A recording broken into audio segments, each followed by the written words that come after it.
Fox Sports. We are Fox Sports. We are Florida. From the start, the Marlins have had great arms. From Leiter to Brown, Josh Beckett to the D-Train. Today, it's Jose. But the all-time wins and strikeout leader is still Ricky Nolasco. 8 years a Marlin. Now he's a Twin. And Ricky Nolasco tonight faces his old team for the very first time. It's the Marlins and the Twins, and Ricky's on the hill.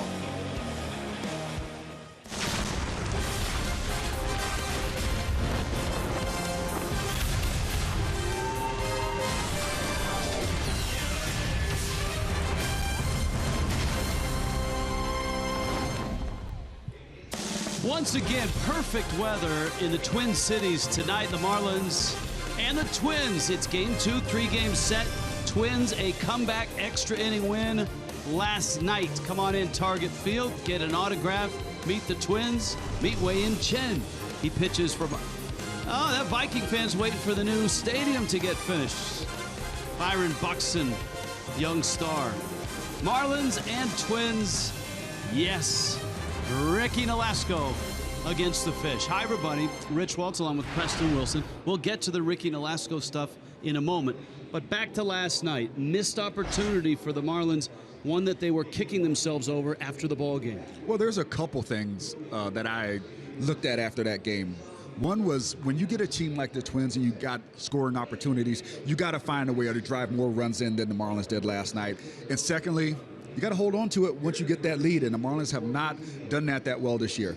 I know it's a few years removed, but for Ricky Nolasco, this has to be somewhat of an emotional night, facing a team where he made his mark in the big leagues.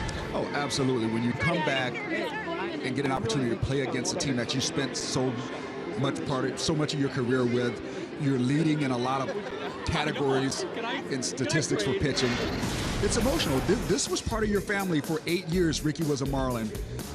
And everybody here speaks very well of him still. Just for Men player profile, you look at the numbers, still in wins the leader, in starts, in innings, and in strikeouts. Shifting gears, Wei-Yin Chen, the lefty, has fit into the Marlins rotation nicely. These are comfortable environments for him. He's pitched well in this park, and he's pitched well against the Twins. I think Chen has turned the corner this year. He's starting to put guys away now when he gets ahead, making fewer bad pitches when the batter's behind in the count. I look for him to have a good game tonight. All right, well, we're polishing up our game tonight as well. Ricky Nolasco on Facing the Fish. Jessica Blaylock talks with Ricky as the Marlins and the Twins are moments away from Target Field.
Miami Marlins baseball.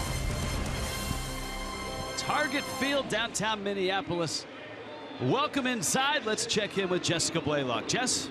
Hey, Rich. Ricky Nolasco on the mound tonight for the Twins, but he's a face that should be familiar to Marlins fans. Nolasco played for the Fish from 2006 to 2013 and still holds multiple pitching records for the Marlins. I had a chance to catch up with Nolasco to talk about his time in Miami and reuniting with good friends Giancarlo Stanton and A.J. Ramos.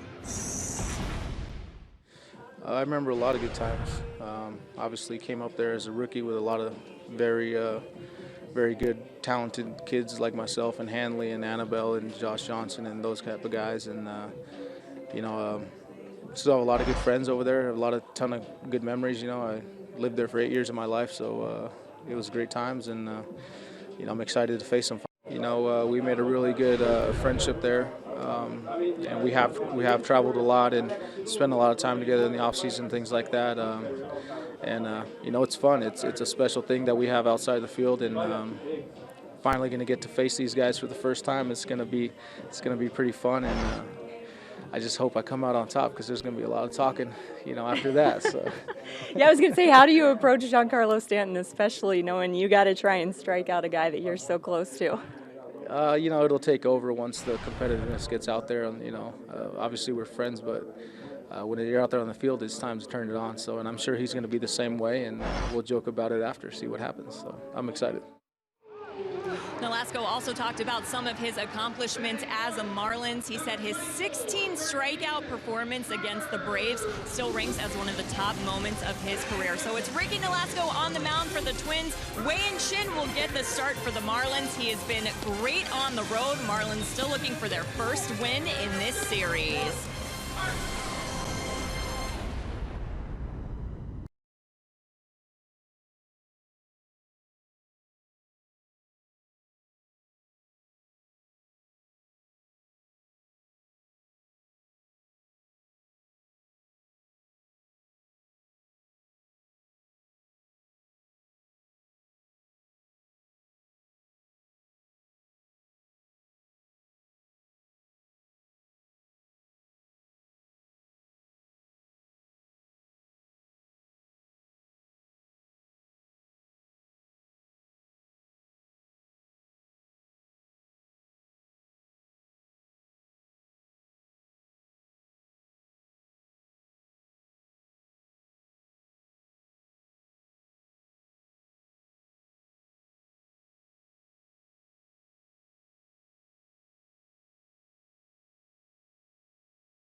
Fox Sports Florida is brought to you by Dodge. Visit Dodge.com or your local dealer today. By your local Toyota dealers, let's go places. And by Southwest Airlines, transparency, low fares, nothing to hide. Marlins and Twins, a quickly arriving crowd here as they rush in to see Ricky Nolasco and the Twins. And the Miami Marlins, Nolasco at 33 now. This is his third season as a Minnesota Twin, Rialto, California. Nolasco so well known in the Marlins organization. And he faces Ichiro to start things tonight. A fastball from Ricky misses away. Ichiro, Martin Prado, and Christian Yelich for the Marlins. Ichiro last night chipped away at 3,000 with 2 more hits. He was 2 for 5 and actually swiped a bag. Ichiro now with 6 stolen bases. His on-base percentage sits at .377. Nolasco sharp as last time out, though he lost to the Rays. Fastball, Ichiro, center field. Hit pretty well. Buxton shy of the sunshine out there on the track. Makes the catch. So, 1 out. Marlins order brought to you by UHealth Sports Medicine. Well, you got to look at Ichiro. Prado's batting second. Christian Yelich is third. Marcelo Zuna's fourth. Giancarlo is fifth. Justin Bour is sixth. Derek Dietrich seventh. JT Real Muto is eighth. Miguel Rojas is batting in the ninth slot. Hey. Forever a Prado fan. Marlins, Braves, Yankees logo on there. Little Diamondbacks too. That ball down the right field line. Arcia into the corner, makes a catch. Well, Nolasco's getting some quick outs here in the first. While we have a chance, let's introduce the Twins, brought to you by Southwest Airlines. Robbie Grossman, Byron Buxton, Oswaldo Arcia in the outfield, Trevor Plouffe with Dozier and Nunez up the middle, Mauer on the corner at first, and Kurt Suzuki behind the plates. And here is Christian Yelich. Yelich a 1 for 5 last night.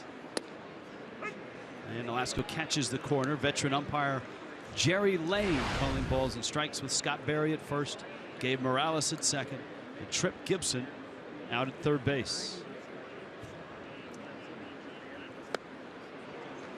And a 92-mile-an-hour fastball for Nolasco. It's 0-2. The National League leaders.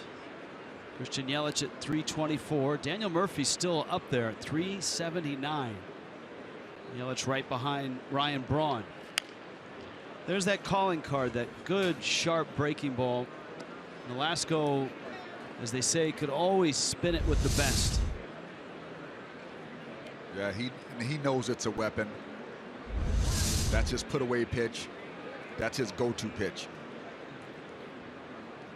From 2006 to 2013, Ricky Nolasco was a Marlin, and he's still striking guys out. 8 pitches, 3 outs. Wei-Yin Chen out next.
Bottom first.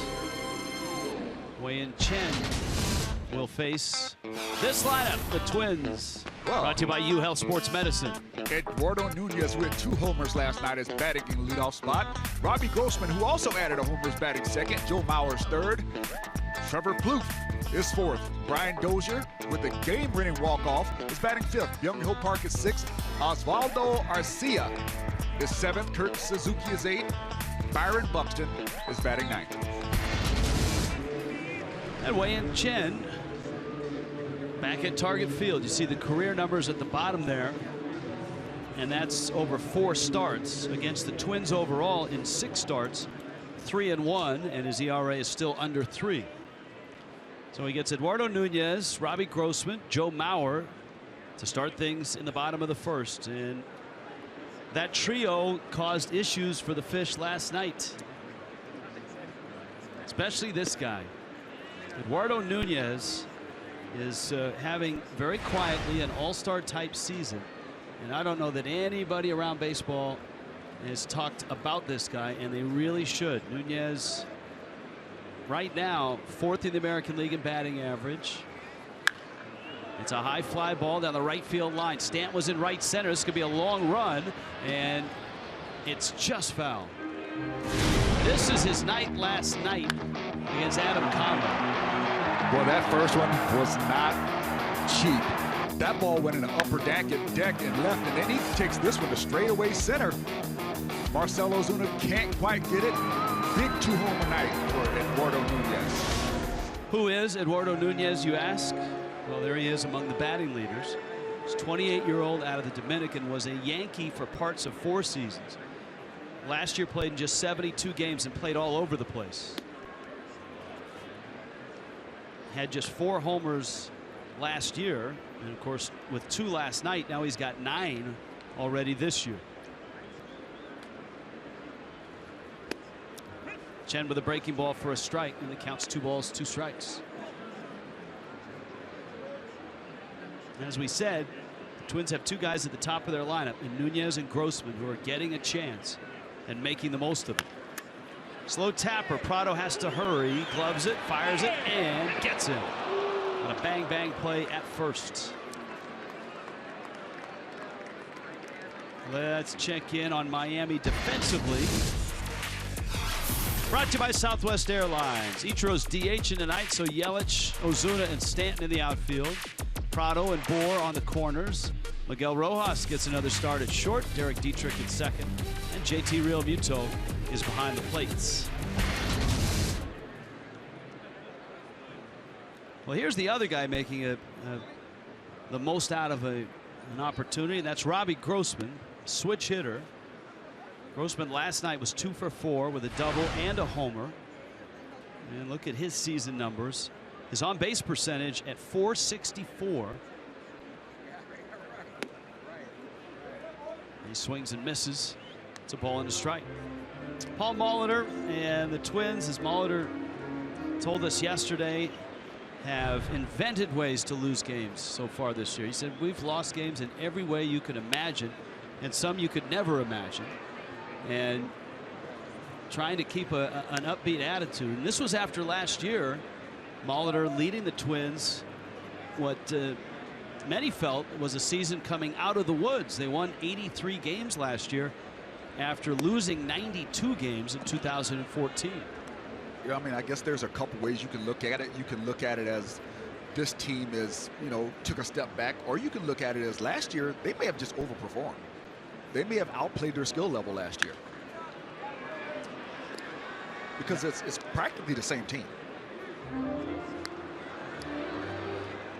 Well, a lot of young players, and it's hard sometimes to project what a young player will do in year 2 or year 3.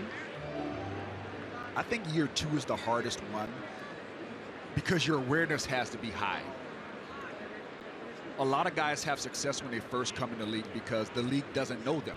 Guys don't go to the minor leagues that often and scout a guy when he's coming up to the big leagues. You get scouted when you're in the big leagues. So you're being introduced to pitchers and defenses and teams for the first time. So your first time through the league, you're gonna do some damage if you're talented. But all that information starts piling up. What you don't do well, the pitches that you can't hit, then you have to make the adjustment off of that your second time through. And that's what the quote-unquote so-called sophomore jinx is. That is, now the league is adjusted to you.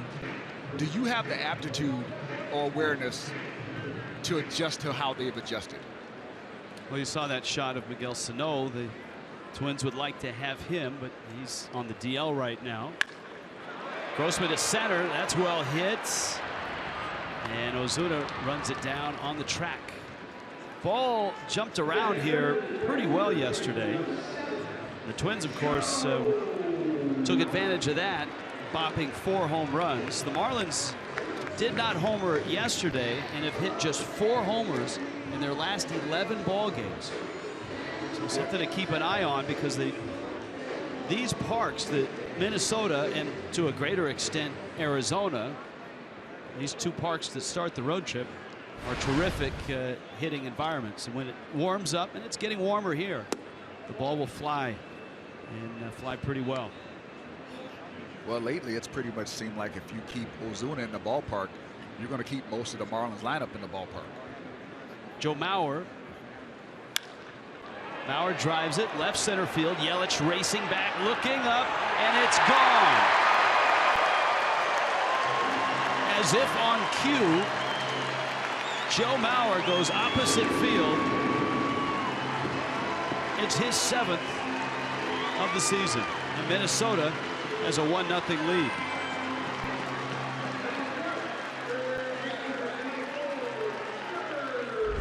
Joe Mauer is one of those lefties who's just so consistently good.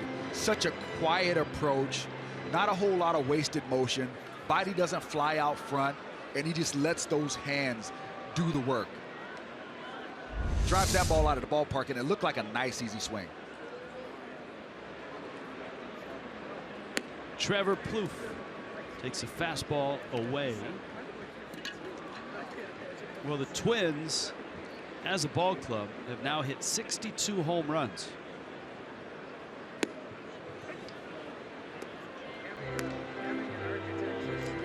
That is in the bottom third of the American League.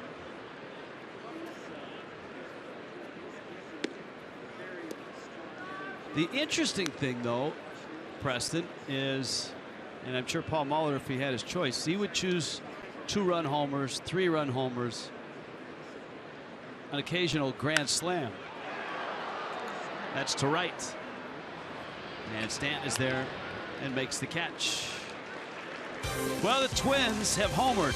Giancarlo Stanton leads it off against his good buddy Ricky Nolasco. It's 1-0 Minnesota.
For Giancarlo Stanton and Ricky Nolasco and A.J. Ramos is to take a vacation, and they go some incredibly fun places, Europe, all over the world.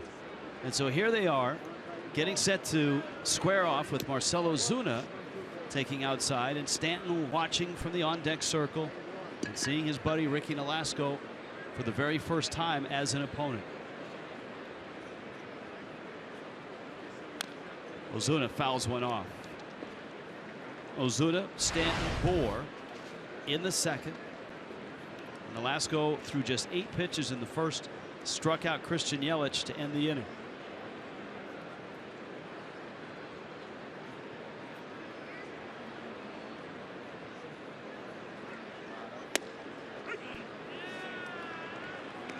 And that's typical Nolasco. If you sit on that breaking ball, he'll bring the fastball in and put it right on that inside part. When he's on, he can really pile up strikeouts. In his last start, he had 7 in 7 2/3 innings. He still is the all-time Marlins franchise leader in strikeouts. Ozuna's bouncer finds Nunez, who throws him out. And so here is Stanton now against Nolasco. Preston, have you ever had to face a pitcher whom you were very close to? Yeah. And what was that like? I'm gonna tell you one that was really weird. Grew up around the Mets, and Jesse Orosco was a good friend of my dad's and family friend. I used to hang out with his wife and his daughters. Stanton rolls one into right field. That's a base hit. So first pitch looking. That's a great sign for Stanton to shoot a ball the other way. There's the smile. That's got to feel good for Stanton to finally get another knock. That's, you know, he's been working hard. Hit a couple balls hard last night. Just missed a home run on a fly ball to lefty in the second at bat. And today's batting practice was a lot of just that. Balls to right field. Short, compact swing. Here's Bohr now.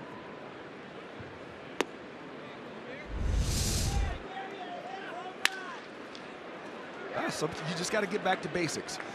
One of the problems that guys have when you think of yourself as a hitter, one is I got my worst swing going. You see Stan, look out, he's smiling over there. And 10 is I got my best swing. Like, this is my #1 approach. The problem that guys fall into is when they start struggling, Rich, they want to start back at 6, 7, 8. Like, as far as, like, no, you got to break it back down and go back to your basics. Your routine has to get sharper. You got to stay on the ball, taking the ball the other way. Then you can build back up. Big shift for Bohr. And he bloops that one out into center field. That's a hit. Stanton around second will stop. Good job by Buxton to get to the ball quickly. And Miami has a couple of singles with an out here in the second. Good hitters, good jam. Buxton must have got in on that ball pretty quickly. Oh, he did. That kid covers some ground, man. Talk about those long, fluid movements he has. So here's Dietrich now. Derek Dietrich 1 for 5 with an RBI last night. Stanton at second, Bohr at first. Crowd just getting settled here in Minneapolis, and Dietrich sends one to center. Stanton will tag. Buxton in a good spot, and Stanton will go a third of the way and head back to second. Buxton showing off his arm. Just in case you weren't around for the 8 seasons of Ricky Nolasco, Auto Nation brings you his scouting report. Well, here it is, Rich. We know this dude. From 2006 to 2013, he was a Marlin. 81 wins, 1,001 strikeouts, still Marlins records, by the way. Carlos Enrique, he's named Ricky after his dad's favorite player, Rick Monday. Remember him with the flag incident? Oh, they were big Dodger fans. Huge Dodger fans. And he is a bulldog. He's got one of those mentalities that you love in your starting pitcher. He wants to stay out there as long as possible. He hates for you to take him out of the game. Probably learned that from his brother David. Pitch misses to JT Realmuto. Yeah, his father was an incredible Dodger fan, and Ricky and his brother spent a lot of nights and a lot of weekends at Dodger Stadium. Ball in the dirt. Suzuki smothers it. Realmuto 1 for 5 last night. Marlins had opportunities early to get more runs than they did, and it came back to bite them. when the Twins tied it in the 8th with a solo homer by Robbie Grossman, and then won it in the 11th with the 2-run walk-off shot by Brian Dozier.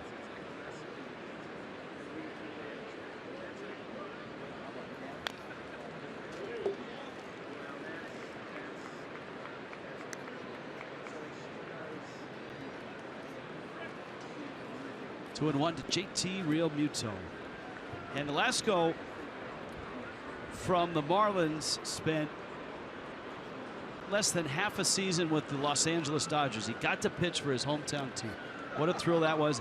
And he pitched well down the stretch for Don Mattingly in 2013. Velasco went 8-3 with a 3.52 ERA. He made a start in the National League Championship Series against the Cardinals.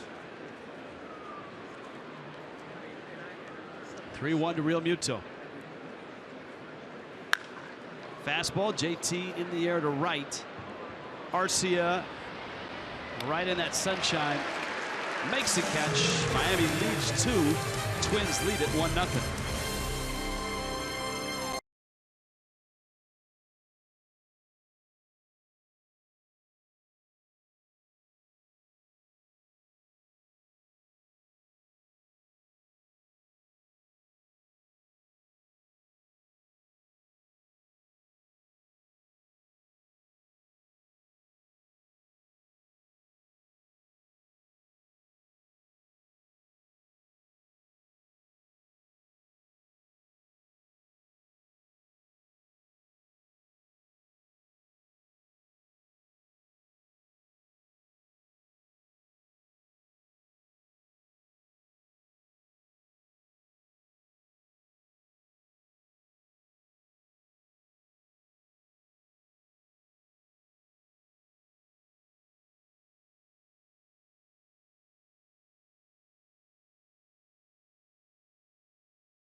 By La Lechonera.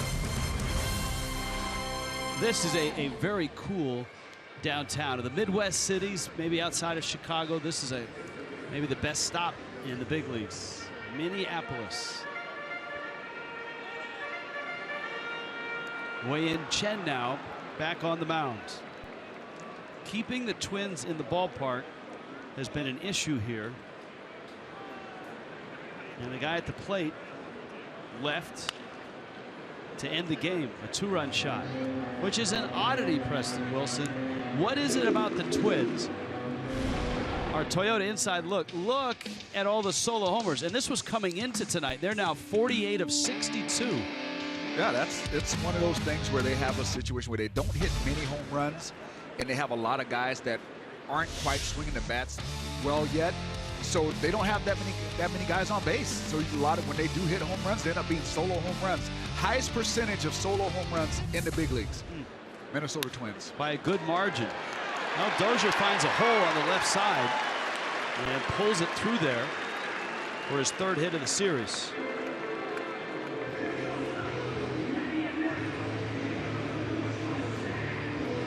You know, if you're the Marlins, you don't want to leave Minnesota going, we're the team that got Brian Dozier hot. You know, because he's been pulling everything. He can be pitched to. You don't want that to happen. Well, right now it's happening. He's got 3 hits, including a home run. He's at first with a leadoff single. Byung-Ho Park, Oswaldo Arcia, and Kurt Suzuki. This is Park who was the DH. Got the cool sideburns going. And big power, 10 homers. I've always been a fan of sideburns, Rich.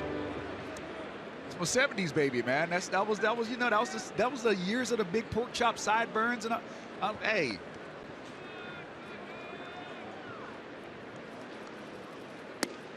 Best sideburns of your era. Who was the player that you admired the most when it came to those lamb chop sideburns? Rich, like all great players, I got to look at myself first. And no, I don't know, sideburn. Dimitri Young had some good sideburns at one point. He had some good ones working. Park, a little tapper. Chen to second. Out there. Dietrich's turn. Safe, and that was close. That was very close. Good job by Dietrich to make the turn. Dozier out at second base. Yeah, good look by Chen, looking right to second base right away.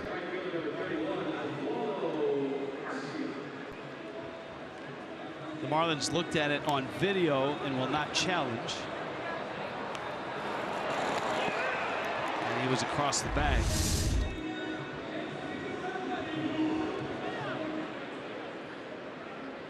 Here is Arcia, 25-year-old Venezuelan.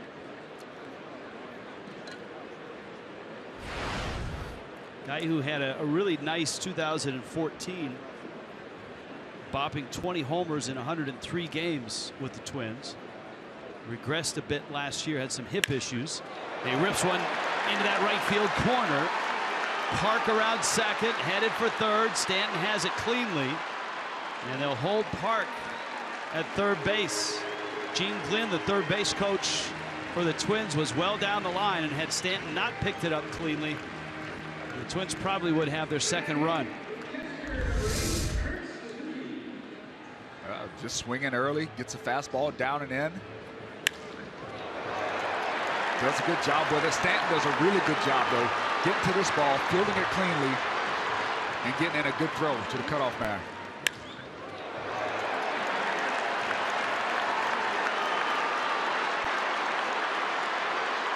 Well, you bobble that at all, and that's going to cost you a run. Just the third double this season for Arcia. Here's Suzuki. On the infield, Miami has the middle back. Although Justin Bour now at first is even at the bag. Prado not too deep at third base. Real Muto has to squeeze that one at the plate. It's 1-0. Suzuki 0 for 4 last night. He was a national champion at Cal State Fullerton and won the College World Series. He was their catcher.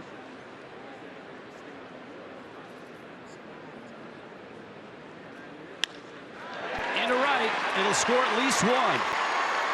Arcia held. Stanton's throw is a good one. And the Twins have stretched their lead to 2-0.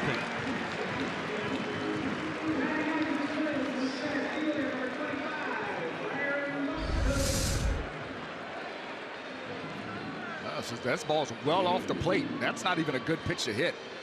He just got such good plate coverage that he covered it, stayed on it. That's easily a ball.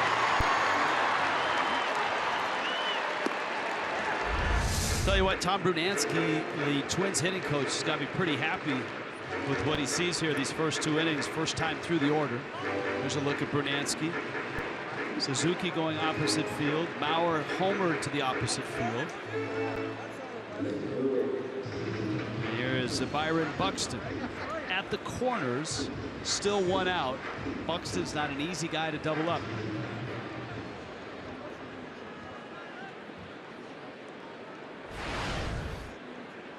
If Buxton plays even close to his potential, then that will make this year a little more palatable for Twins fans as he runs up to bunt and misses it. Because let's face it, the Twins are 17-40.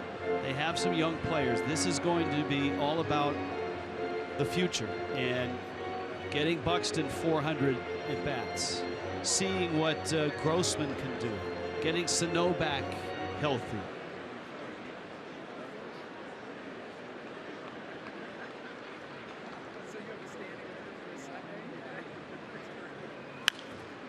I'm not quite sure what Buxton's thought process was bunting on that first pitch. He's a guy that's really hard to double up. I think that's a situation where he's just got to swing the bat. It's not a squeeze. You're up by 2 runs. Drive in that run. It's not like there's a speedster at third base in RC. He runs okay, but it's not like you're going to steal a run with a bad bunt. Twins at the corners. Arcia at third base. Suzuki's at first. Buxton last year, AA, AAA, and the big leagues.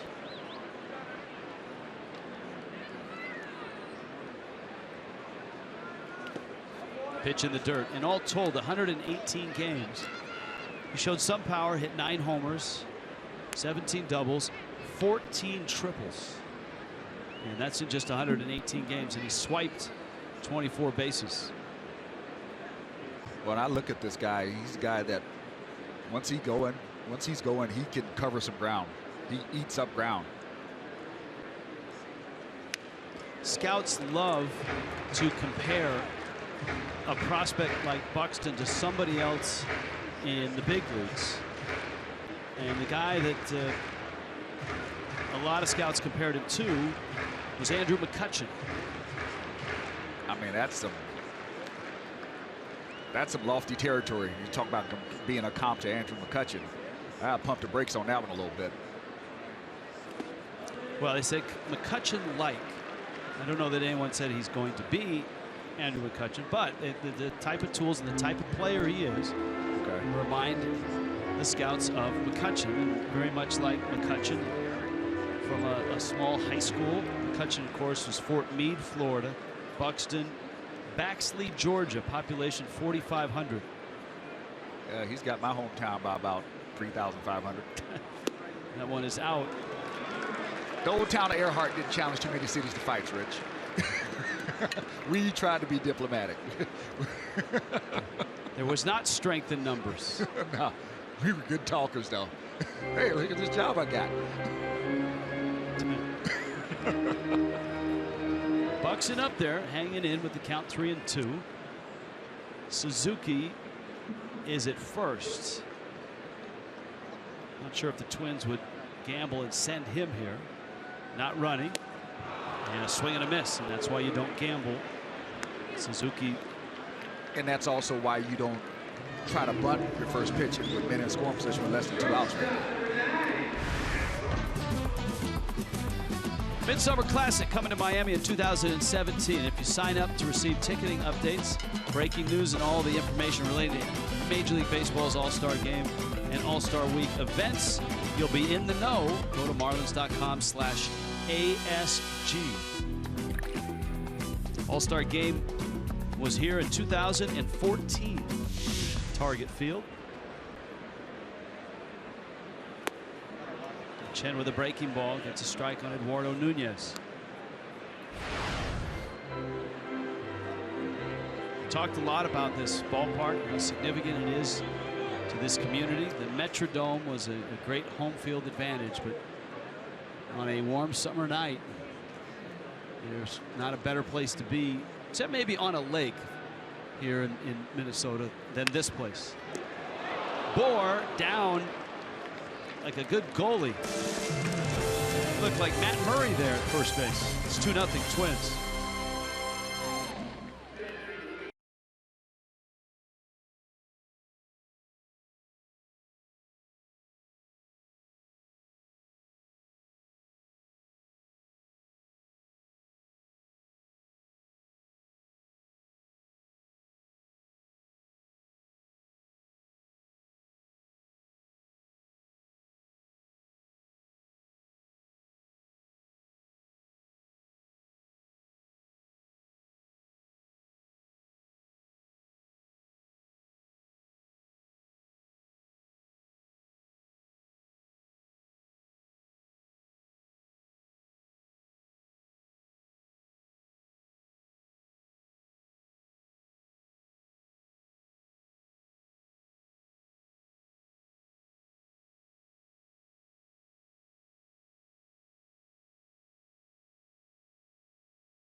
At Target Field, which is a ballpark that a couple of Marlins players have never been to before, including Miguel Rojas. Here is Rojas on what the experience has been like.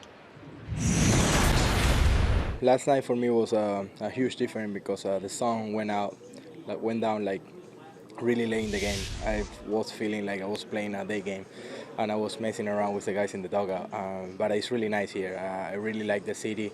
I really like the downtown where we're staying, and I really enjoy coming to new places. Guys, Tom Kohler, another player who has never pitched here before, so when he makes his start tomorrow, it will be the first time that he has played at Target Field. All right, thank you, Jess. And Miguel Rojas, a fly ball out to right, and he's right. The sun, when you get in the summer up here, and we talked about it last night, Detroit, Minnesota, Seattle, I think sunset last night was about 8:45 or 8:50 p.m. Yeah. And in Seattle, late in the summer, it's sometimes the sunset 9:30ish. Here is Ichiro. Takes a fastball for a strike. Ichiro flied out back in the first.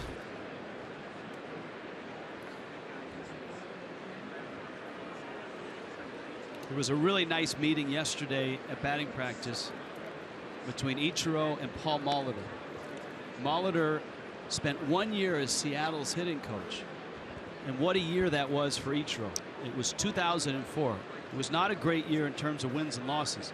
But Ichiro set the all-time record for hits in a season, 262, and he shoots that one into right field. That's a base hit. George Sisler had the record for the longest time. Molitor as the hitting coach for Ichiro that year. At 262 hits, Ichiro that year hit 372, and he was the American League hitting champ. The National League champ that year was Barry Bonds at 370. Yeah, but the difference between Ichiro and Barry is Ichiro doesn't walk that much, so he was getting hits all the time. Yes, without question. Now here's the other thing. He's tied right now in the all-time stolen base list with Paul Molitor.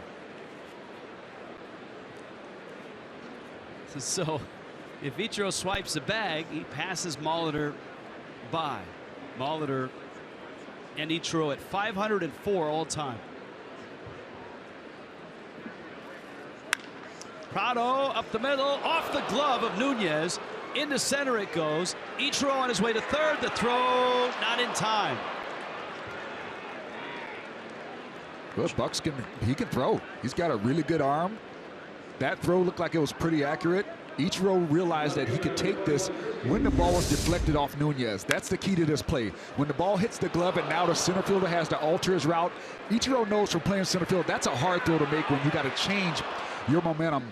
Not only to make a good throw, but to make an accurate throw when you have to get your momentum going in a different direction to make that throw. Smart base running by Ichiro. So singles by Ichiro and Martin Prado. They're at the corners, and here's Yelich, who struck out back in the first. That's the only strikeout of the night for Ricky Nolasco. Yeah, but I think that strikeout may pay some dividends for Yelich. And I'll tell you why. Nolasco had to show Yelich more than one pitch in that first at bat. He saw the curveball, he saw the back foot breaking ball, he saw the fastballs. So now Yelich is in a situation where he can drive in a run, and he's already seen the whole repertoire.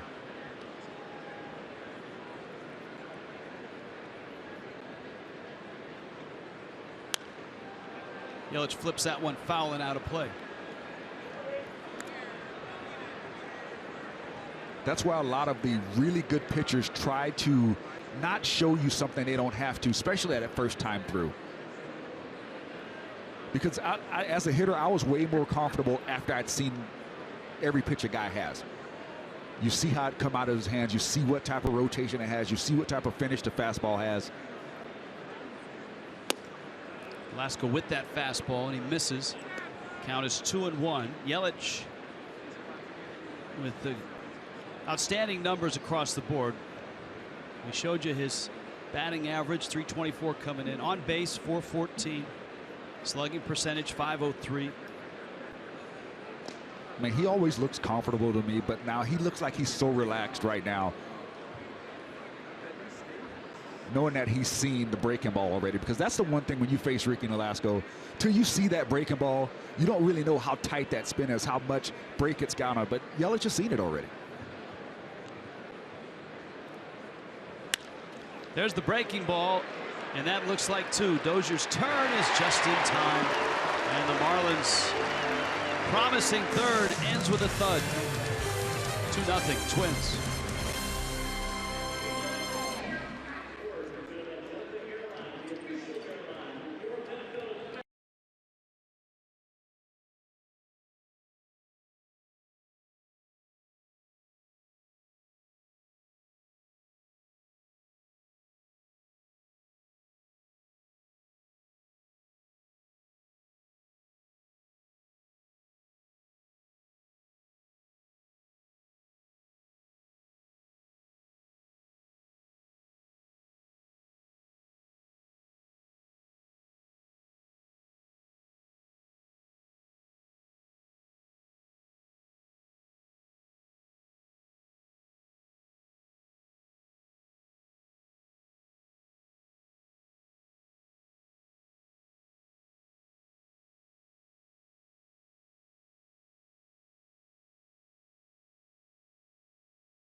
Yelich. Let's watch the AB. Disappointing at bat for Yelich. He actually got the right pitch, the breaking ball, but he just didn't get it up in the zone. And so for the Marlins, it's been a frustrating start so far against their old friend Ricky Nolasco. 2 hits in the second. Singles by Stanton and Bohr. 2 hits in the third, Ichiro and Prado, and yet no runs. And here's Grossman, who flips that one back and out of play. Robbie Grossman, Joe Mauer, Trevor Plouffe for the Twins in the third. Wei Chen gets strike. Joe Mauer homered in the first. And Kurt Suzuki chased home a run with an RBI single in the second.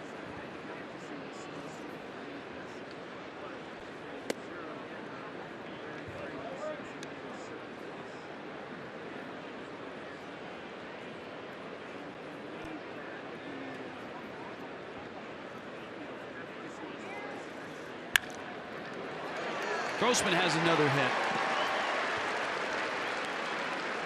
So 2 hits last night, including a homer and a third inning single here. If you're a baseball fan, you need to get the all-new Fox Sports app. Highlights, interviews, injury updates, scores, and instant alerts on your favorite teams and rivals. Download now in the App Store, Google Play, or visit foxsports.com/app. Now Mauer, his homer was to left center, just over the 377 sign.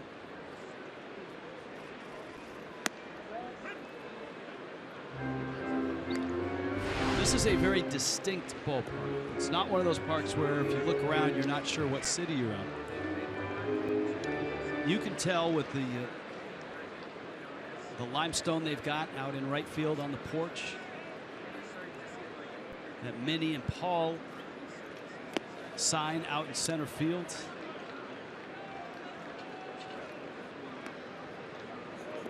There they are, the Twin Cities. That's a neat logo.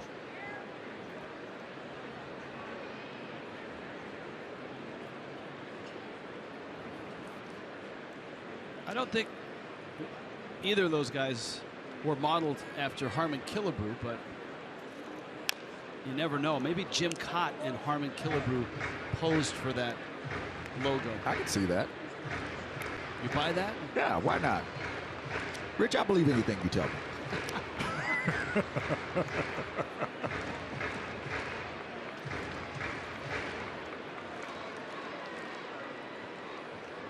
As Preston pointed out yesterday, the wall in right, 23 feet high, the same height as the old baggy in the Metrodome. Bauer pulls it on the ground. Dietrich has it, pivots, and Rojas a little late on the return. Marlins get the lead runner. Bauer's alive at first with 1 out. Fish Family, the exclusive loyalty program of Marlin fans. To learn more, log on. Go to marlins.com/fishfamily. The bonus code is MLB logo. All right. Though the creator denied it, it had been rumored that it was Killebrew's stance that was the inspiration for the Major League logo introduced in 1969. Well, it looks a lot like it. It does.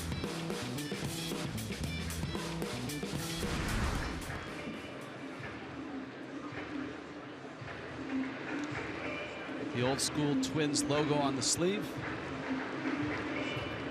Paul Molitor grew up watching the Twins, native of St. Paul.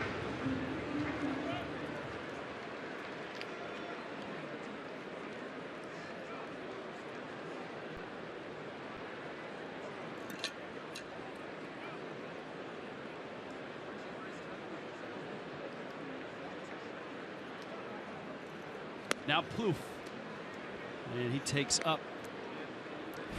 The Twins had a nice run under Ron Gardenhire. They just couldn't win postseason games. Their last postseason was 2010. They won the Central. But in the last 5 postseasons, Preston, last 5 postseasons, from 2003 through that 2010 season, they were 0-5 in their 5 postseason appearances in division series, and they won just 2 games. They were 2-15 in the division series. That one is crunched left center field deep. Ozuna back at the wall, gone. My goodness. That is the 6th home run already for Minnesota in this series. And this is just the 2nd night.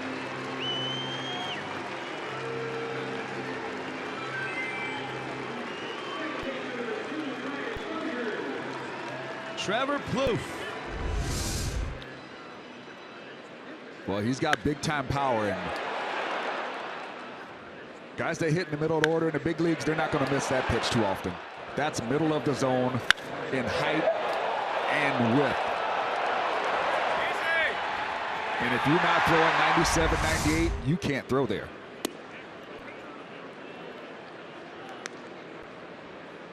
(4-0) Minnesota. Ched had given up 8 home runs in 11 starts. Right center field, and no one's going to get this until it bounces off the wall. Brian Dozier opposite field, and you can see that Chen is stunned right now. I mean, it's just his location's bad. That's all. It's the same stuff that we've seen from Chen. There's just a lot of balls in the middle of the plate. Look at that. That's middle of the strike zone, out a little bit, but middle as far as height. You know, he gave up a 1-2 hit to Grossman on a breaking ball that was right in the middle of the zone. The pitch to Mowers in the middle. We're seeing the same stuff. The location is just bad tonight. And he'd done a really good job of not throwing batters pitches that were good to hit when the batter was behind in the count, the 1-2, 0-2 counts. You live with it when it's even. 2-2, 3-2, 1-1. You live with those pitches. But when you have the command as a pitcher and you don't have to give in as much, there's not enough numbers in this lineup that should scare you, that force you to pitch it over the plate that much. And Chin's got the type of command, he can pitch on the edges.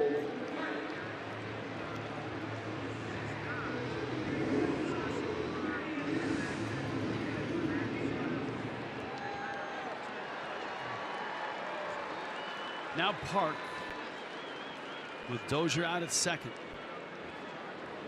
1 out. 2 more across for the Twins in the third. Bouncer. Prado gets the out at first. And so 2 outs.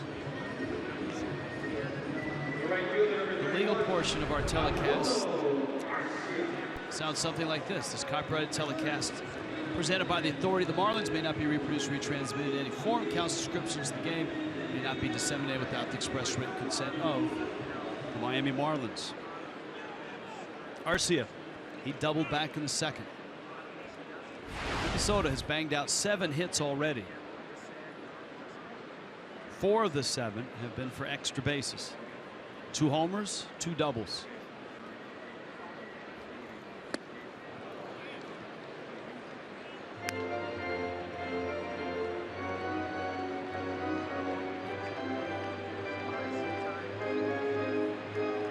Of course, the great days of this franchise in the late 80s, early 90s with their 2 World Series wins in 87 and 91. Those are the Dan Gladden, Kirby Puckett, Ron Gardenhire. Gardy's in the house. Yeah. How about Gardy was a teammate of my dad's back in the early 80s with the Mets. And I play in the big leagues and now he's managing against me. Nice guy, too. He's always really nice. Good man.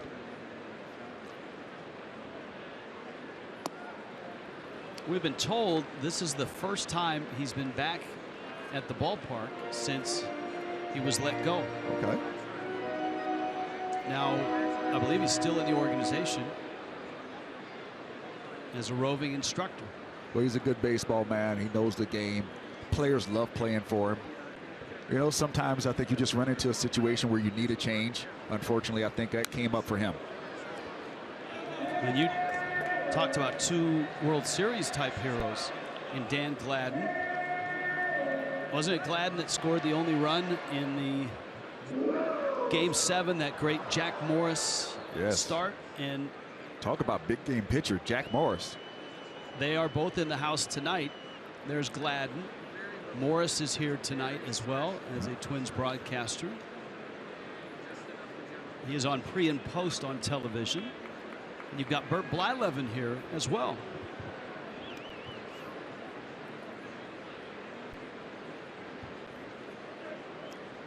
There's Jack Morris in the press box. I remember him just always pitching to the scoreboard. You know, if his team scored 5, he wasn't going to give up more than 4. Like, that's just the way he was. He didn't mind giving up solo home runs. He pitched to contact.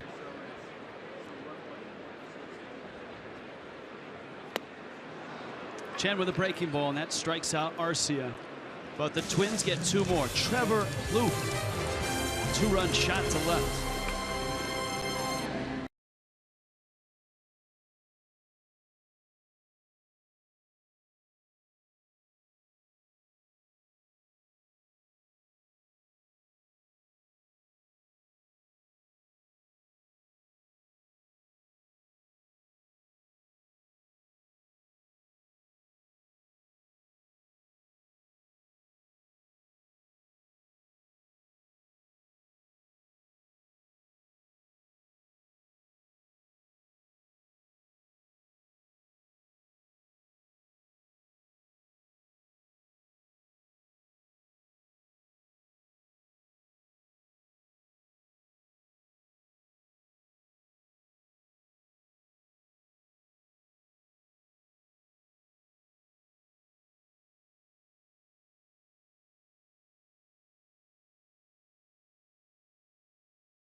homered in this series, a total of 6. Trevor Plouffe, the latest to do it, his 4th of the year, his first of the series, a 2-run homer off of Wei-Yin Chen. Marcelo Zuna, Giancarlo Stanton, and Justin Bour coming up. And Nolasco with a breaking ball that misses down low. Ricky Nolasco, 3 innings, 4 hits, no walks and a strikeout. One of the greatest efforts in Nolasco's Marlins career was that early October night in Atlanta when he struck out 16 Braves, including 9 straight, and that was 1 shy of the all-time record, which is 10 held by Tom Seaver. Ricky was dealing that night, 16 strikeouts. That one pulled hard and foul. Even though that's just a foul ball, Rich, that's way more than that. Because a lot of guys don't hit Ricky's curveball, and he gets kind of comfortable throwing them there for strikes. Ozuna just put him on notice saying, look, you got to throw better than that to get me. And he did. Right. Yeah. So, but that's a good thing, though. You force the pitcher to be conscious of not just being lazy with their breaking ball. Let's check in with Jessica Blaylock. Jess? Yeah, guys, Giancarlo Stanton due up. I had a chance to talk to A.J. Ramos about that friendship that he and G have with Ricky Nolasco. He said some of the best memories are their times in Europe. It was just the 3 of them. Nobody knew who they were. They didn't know who anyone was. They just spent time wandering around Europe. They said those were some of the best times they ever had. Stan, a fly ball out, says a little something to his buddy Ricky on his way past the mound. Who wins the cap? Ramos, hands down. Yeah. He owns it. Ramos is one of those dudes that owns everything he puts on. Like, he could walk out in like a straight dance fever suit, a white suit with a black shirt, and he's going to act like it's the best thing he ever had. That's Logan Morris's wedding. Scott Cousins in the back there as well. And Petey. Petey Pipes. Petey makes an appearance as well. Good to see. Here's Bour, who singled back in the 2nd. And Nolasco looks locked in. He's throwing strikes.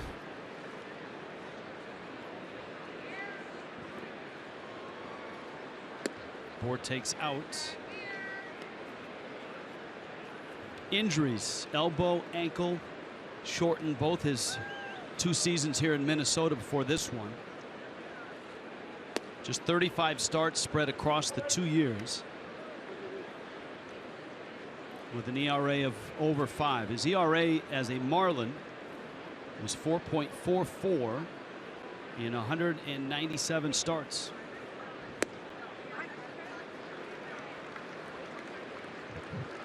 Two balls, 2 strikes. Irvin Santana and Tom Kohler. That's tomorrow night. Sharp ground ball. Mauer's got it, gets to the bag, and Nolasco goes 1, 2, 3 through the fish in the 4th.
Marlins baseball on Fox Sports Florida. It's brought to you by TGI Fridays. It's here. It's always Friday. By Dodge, visit Dodge.com or your local dealer today. And by Checkers Fast Foodies, know the deal.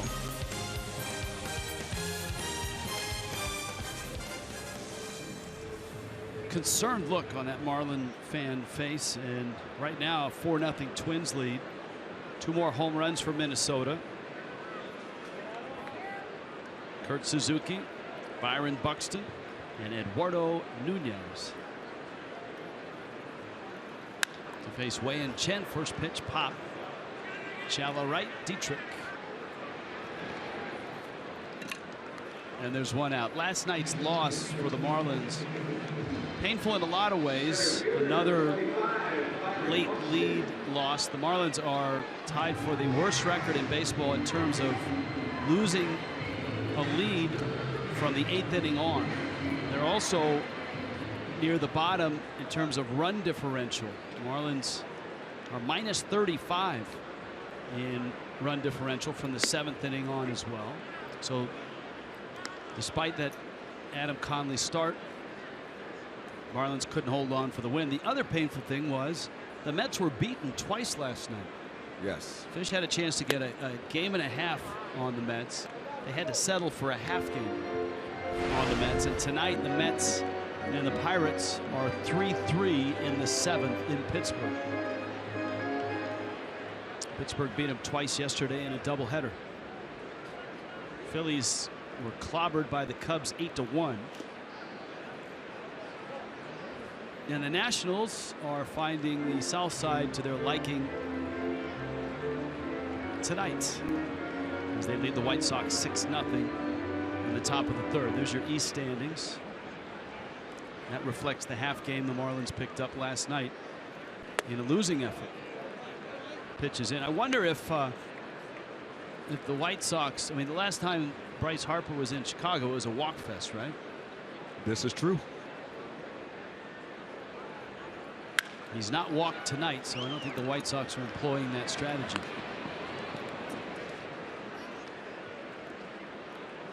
Rojas handles that bouncer. Fan Express. Now, you get yourself a lower level game ticket as well as a round trip bus ticket. And the Marlins Fan Express, which is a really cool motor coach, can go from 30 to 50 people. And it's now available. Just log on to Marlins.com for information.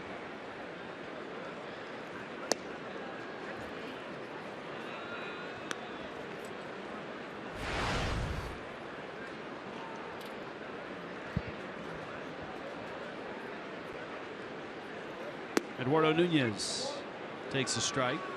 Marlins have kept Nunez in the yard. He hit 2 last night. So a good job here getting ahead on Nunez. 2 good quality strikes. Now let's put him away. Prado spins and gets him. Nice bounce back inning from Wei and Chen. His first 1-2-3 of the night.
It's a decidedly Minnesota flavor.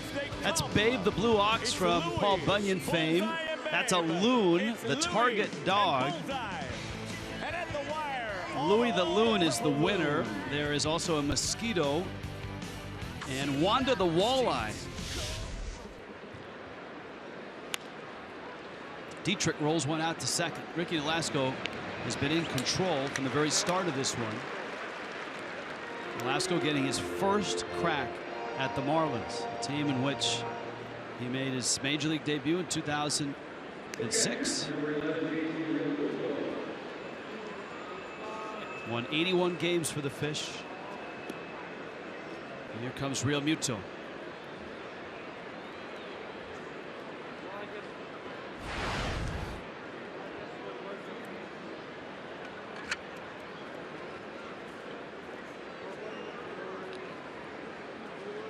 JT a fly ball out back in the second.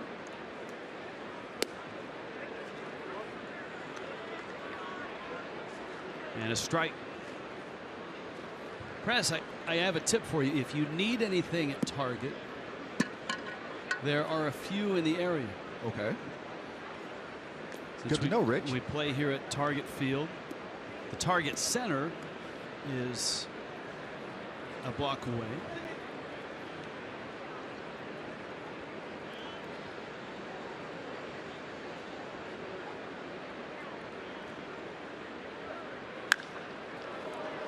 To right, Arcia looks up, plays it off the wall. Real Muto hustling to second, and he's in there with a double. That's not an easy right field wall to play, is it? Oh no, you have to be aware of a lot of things out there. The ball is going to come back hard off the concrete above the padding, then it's going to bounce off the padding. You also have to be aware of that light colored limestone up top. That overhang is actually in play. It has to go over that to be a home run. It can bounce off of that and cause some problems for you as well. So your infielders as well as your off outfielders have to be very aware and helping out wherever that ball goes. Marlins have had multiple hits in 2 innings, but got nothing out of the second or the third. A Real Muto double with 1 out. Here's Rojas. Ichiro's on deck. And Nolasco with a breaking ball that misses.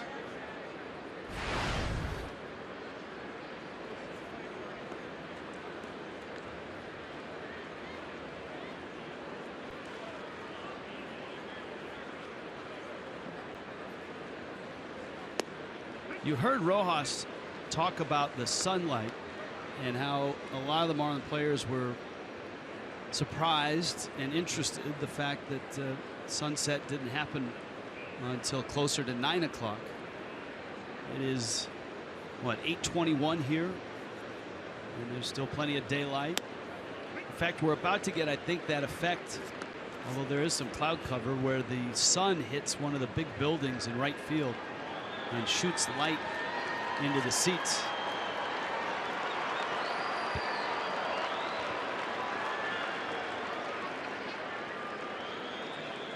One and 2 to Rojas.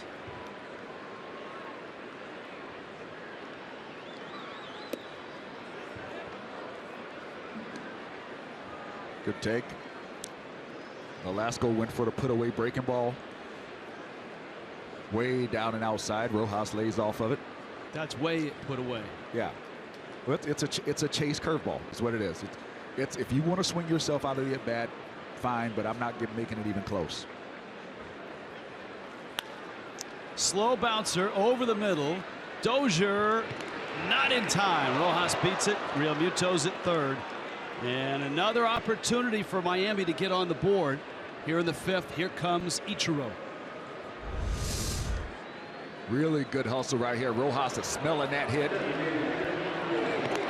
And he beats it.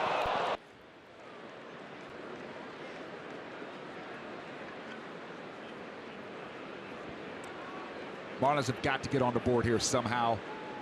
Can't squander another opportunity. Getting Ricky Nolasco in trouble, having people on bases and not having good at bats when you do have those opportunities is really stifling this offense. 2 hits last night and another tonight for Ichiro. His average at 321, on base up over 380. That's into right field. That's a base hit. Another one for Ichiro. Real Muto scores. Miami is on the board. And if you've got that bobblehead Ichiro hit counter, please adjust it to 2,970. That is incorrect. 2,970.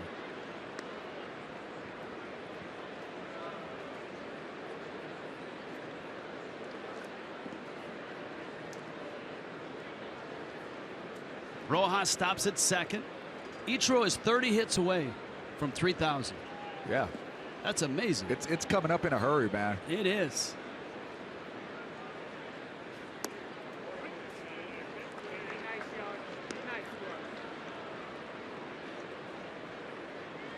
Martin Prado's flied out and singled.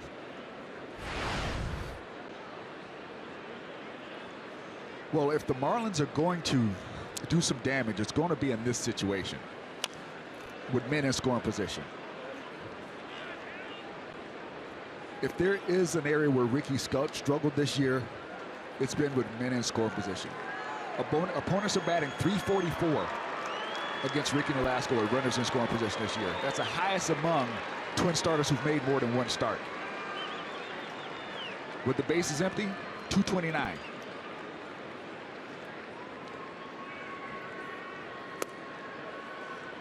Martin Prado takes down low in that game, that record-setting game in Atlanta, when Nolasco struck out 16 Braves, 9 in a row. Martin Prado hit second for the Braves and struck out twice. Ball in the dirt. And that was a pretty good lineup for the Braves. Prado was hitting second. Chipper Jones hit third. Brian McCann hit cleanup. Garrett Anderson was fifth. Escobar, LaRoche, Diaz, who always seemed to clobber the Marlins. And Nolasco punched out in 7 2/3 innings, 16 of them. Javi Vasquez was the starter for Atlanta that night. He struck out 9 in 6 innings. Well, Prado may have struck out twice that night, but Prado has had a pretty good career. No, not pretty good. Prado's had a really good career against Nolasco so far. Came into this game batting .353 career. 18 hits and 51 at bats versus Nolasco, and he's got a base hit tonight, so that's upped it already.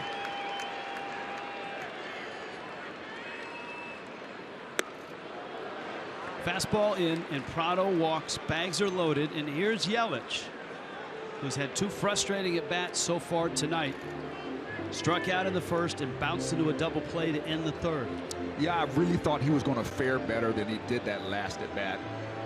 He saw the breaking ball, and he actually got a breaking ball, but it wasn't up enough in the zone to get a sac fly on. Ends up hitting it right at the shortstop. Yelich is one of the most talented hitters in baseball. Barry Bonds will tell you that. Scouts will tell you that. How does he adjust from that last at bat, that bouncer to short that ended the inning? It's awareness and understanding. Right now, you want to at least, you're trying to hit a double, but you want to at least get a sac fly for your team. And how does he do that? The easiest pitch to hit in there is a breaking ball. I know he grounded out to short, but statistics say breaking balls usually hit in the air or get a fastball up in the zone. Nolasco misses up and out.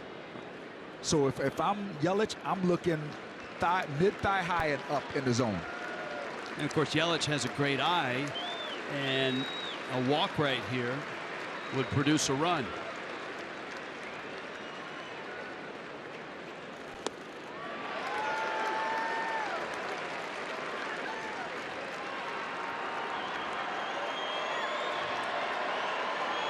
And this is unusual for Yelich to be down in the count 1-2 and have not seen a strike thrown across the plate yet.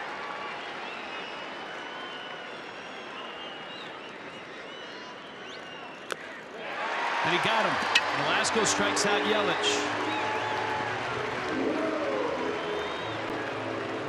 2 outs. Here comes Ozuna.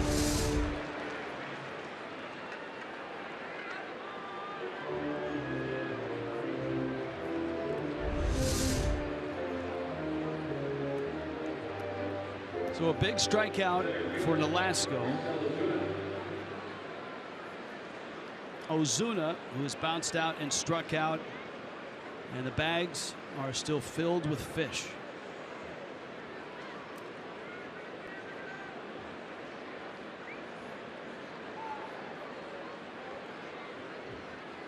Ozuna into center field. That's a base hit. Rojas scores. Ichiro around third. He will score. Prado hustling to third. He's in there. And Miami climbs within a run. Marcell Ozuna with a 2-run single. And it's 4-3. Here comes Stanton.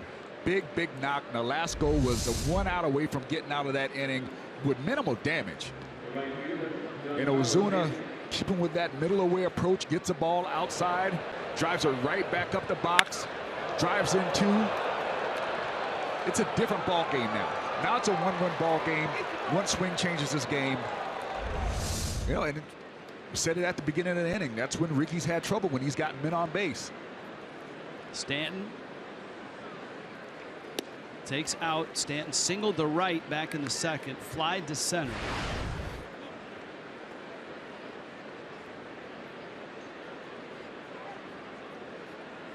Trying to dig his way out of a deep and long valley.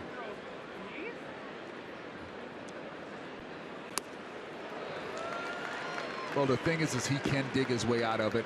The guy that just hit before went through something similar to this last year, Christian Yelich. Mid-June last year was hitting around 212. And really picked it up and had a great end of the season. Ended up batting 300 on the season. Now, I don't think Stanton ended up at 300, but I think he could end up respectable 270. I think for the Marlins right now, what they'd like from Stanton is just some meaningful hits, and hits that help decide a game, hits that drive in runs. It's not like he hasn't been trying. He's worked hard. 2-1 coming. Nolasco chases Ozuna back, and this is an interesting matchup, aside from the fact that they're very close friends. But you talked about Nolasco's chase breaking ball, which is a great pitch, a great strikeout pitch, and that's a pitch Stanton has struggled with for the last month. That pitch right there. And it's 3-1. Do you think he'll get a fastball 3-1? No, I don't think so. Or at least he shouldn't.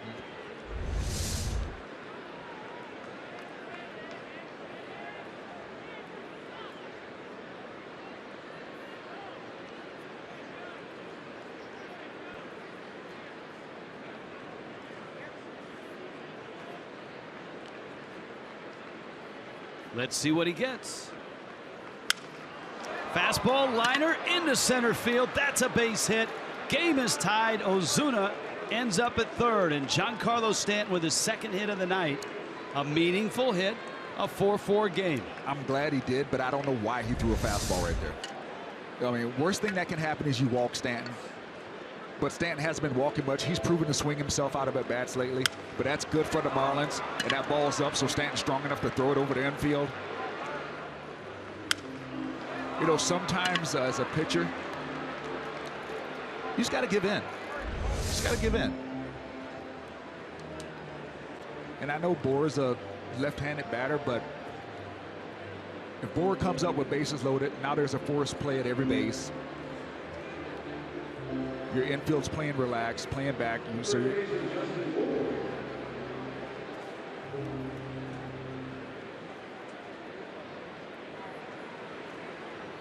and Ricky hasn't been walking people. He's been pounding the strike zone.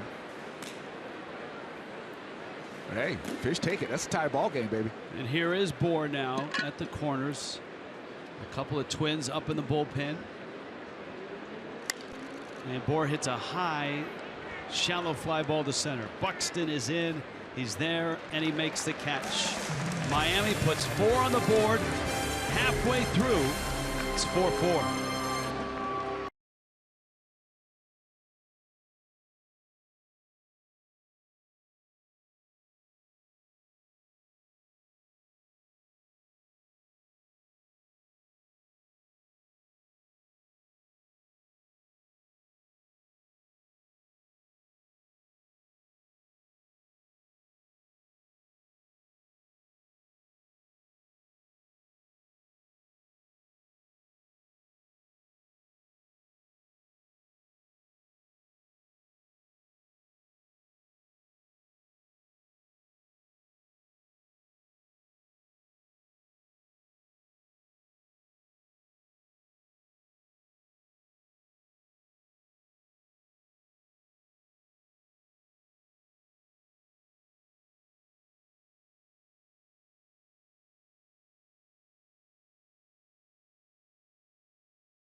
is the presenting sponsor of Miami Marlins baseball.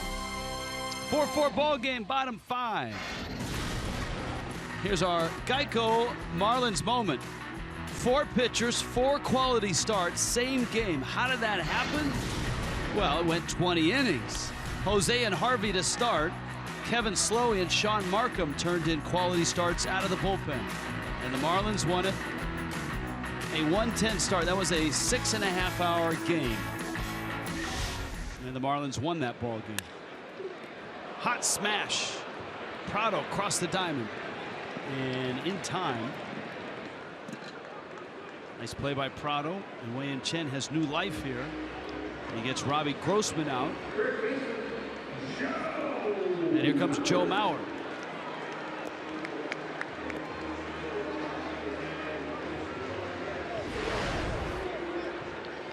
Mauer's homer was to left center. That was in the first.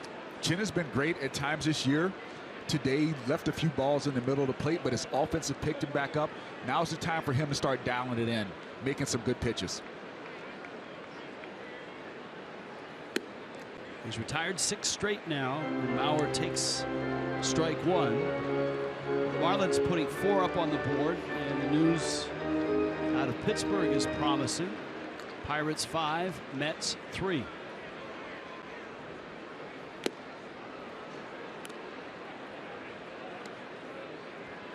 Nationals continue to clobber the White Sox 7-0.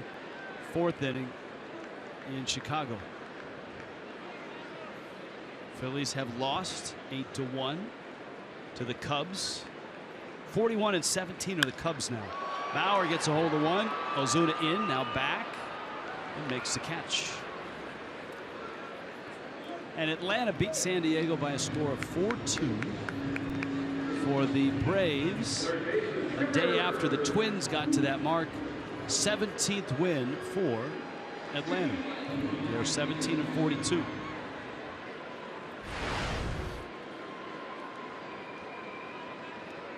Trevor Plouffe.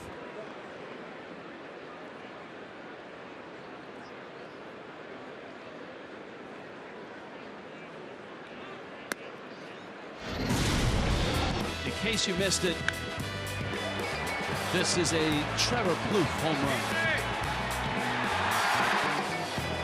That was a 2-run shot in the 3rd. And he takes in.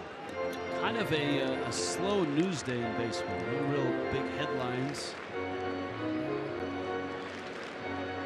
The draft is tomorrow, so most executives are sequestered in Secaucus, home of MLB Network, where they host all the executives and the draft folk. You can pretty much bet an ex-Marlin will be somewhere around there tomorrow.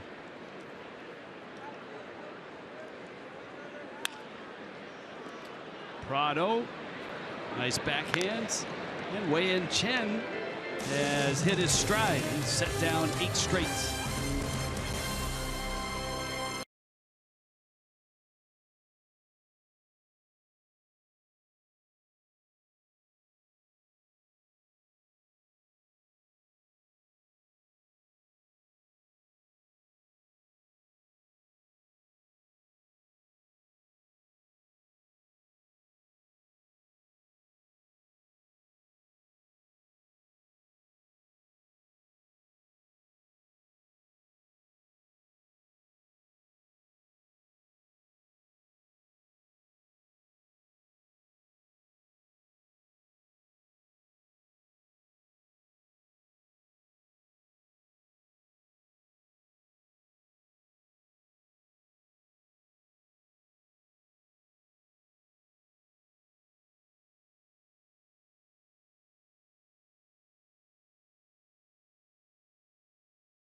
stretch of baseball.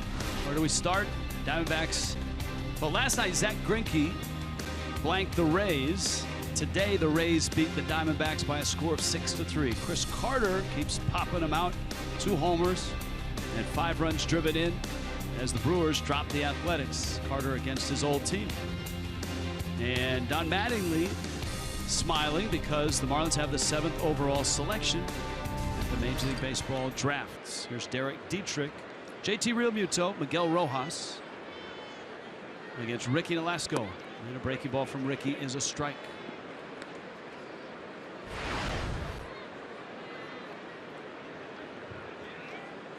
Dietrich an 0 for 2. Marlins getting all 4 last inning in the top of the 5th. Run scoring hits by Ichiro, who has 2 tonight. Marcelo Zuna, a 2-run single, and Giancarlo Stanton, his 2nd hit of the night. And Dietrich swings and misses.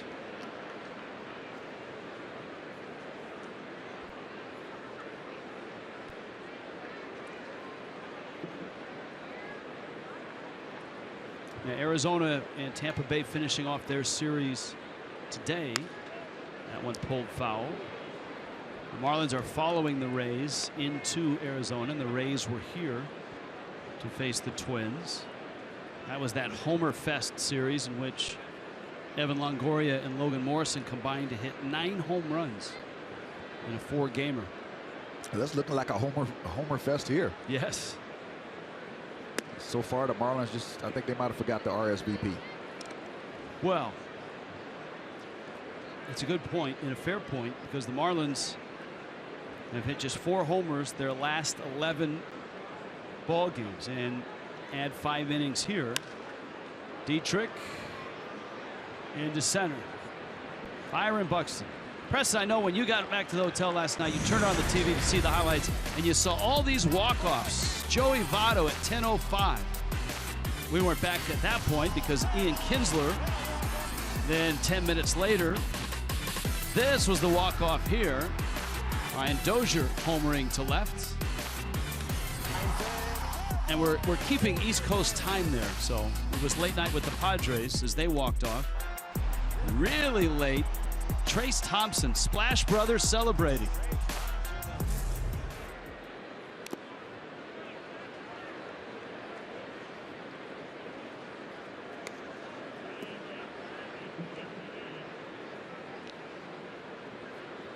And Dozier and the Twins got game 1 last night. 4-4 here. Realmuto. Rich, I know Seth Curry is a great NBA player.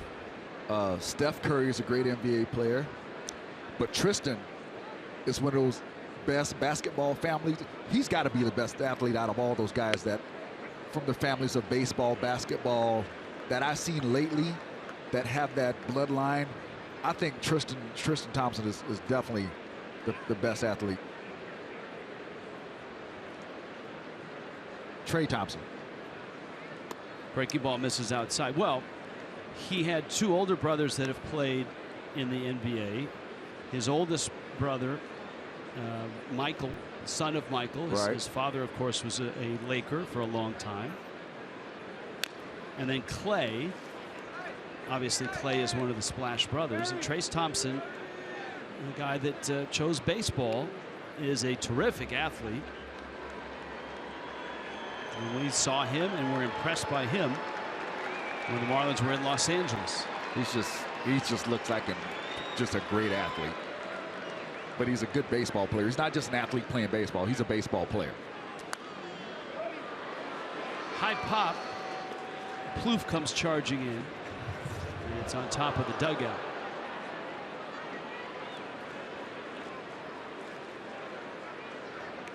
It's 2-2 to JT. It was Realmuto's double that started the rally in the 5th inning.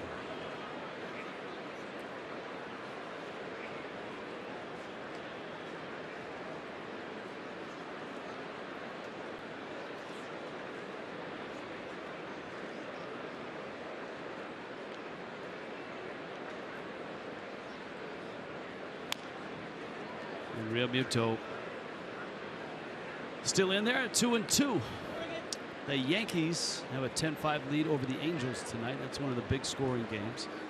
And the Mets have just tied the Pirates. Back and forth they go. It's 5-5, top 8.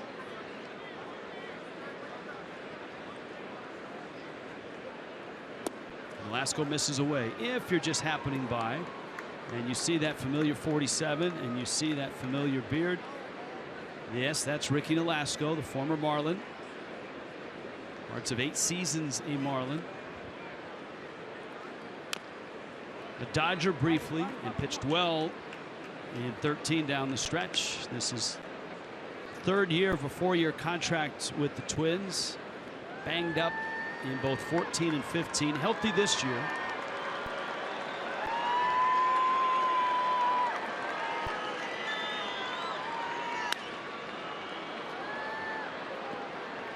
That would be Buxton.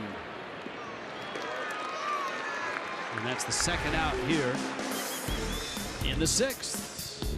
Get a sweet new deal. 3 and 6 game suite plans. Preferred pricing, variable suite sizes. So you can select the games you want. 6-game plans with renewal include guaranteed tickets to the 2017 All-Star Game. 1-877 Marlins or go to marlins.com.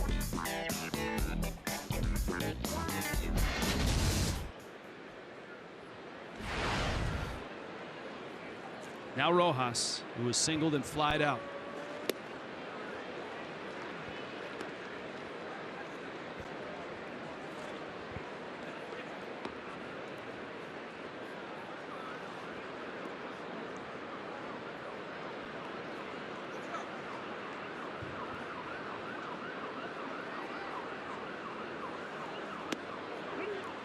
Another curveball, another strike, 0-2.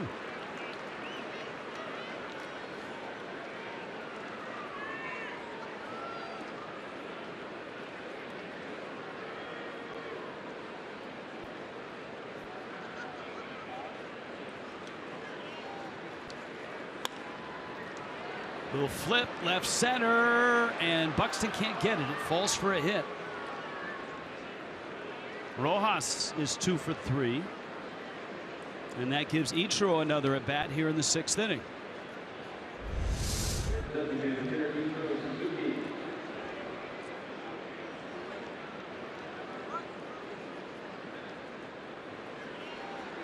There you go, get a look at that. Ball's down. That's actually a good pitch by Nolasco.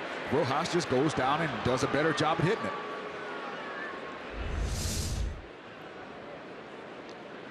Ichiro flied to center in the 1st. Single in the 3rd, RBI single in the 5th. And the hit in the 5th drove in a run. He would score a run, and it was a hard shot in the right.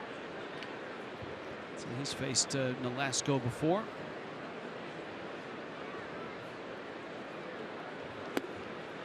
So in the last 24 hours, Ichiro has 4 hits. He's at 2,970. Well, Ichiro's seen Nolasco before today. He was 2 for 7 coming into the game today against Nolasco. It's 286.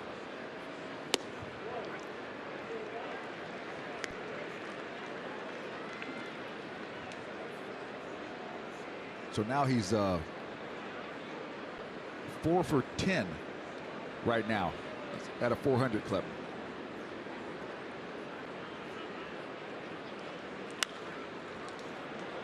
That one down the left field line. Grossman and Plouffe, and neither will get there. I don't know that anybody expected Ichiro to be this close to 3,000 this soon this year, as we haven't hit mid-June. He's just 30 away. Well, he had a tremendous opportunity because the Marlins had outfielders go down back-to-back, and at one point simultaneously, Yelich went down first, and then Stanton got injured. So when Yelich came back, he was still playing for Stanton.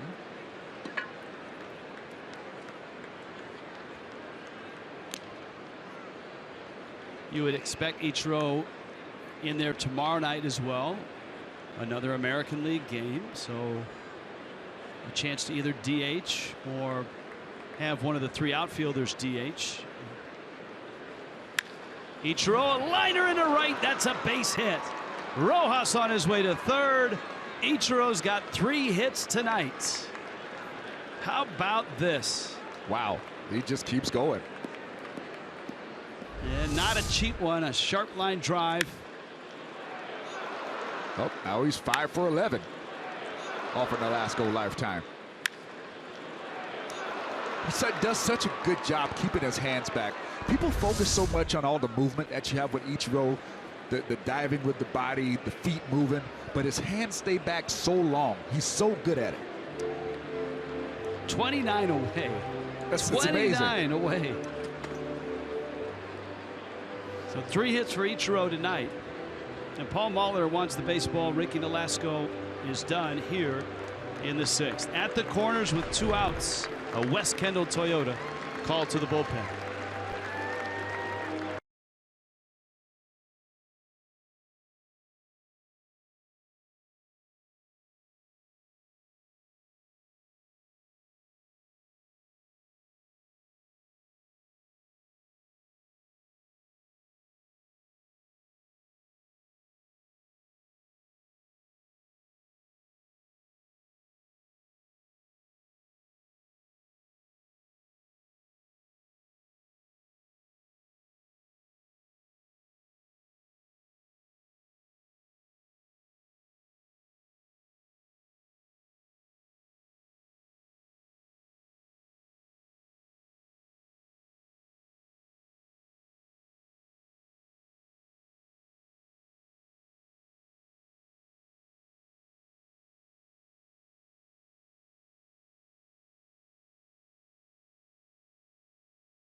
Showdown brought to you by La Lechonera. 4-4 ball game in Minnesota. There's that late setting sun. It's 8:53 here, and the sun is just setting. And Ricky Nolasco, for the first time running into the Marlins as a Twin. Michael Tonkin comes in. Tonkin was among a cast of thousands that came out of the bullpen. Actually, 7 relievers last night. Tonkin was the first. He went an inning and 2/3. Yeah, at one point I think only Eddie Guardado was the only one left out there last night. Actually, Phil Hughes was up, and the Twins were going to bring Hughes in if that game had gone on into the 12th or the 13th inning. Martin Prado is up.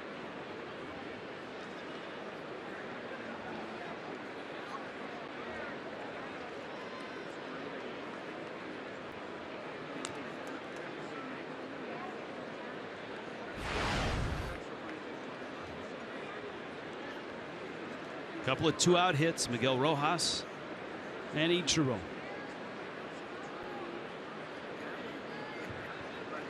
Tonkin over to first.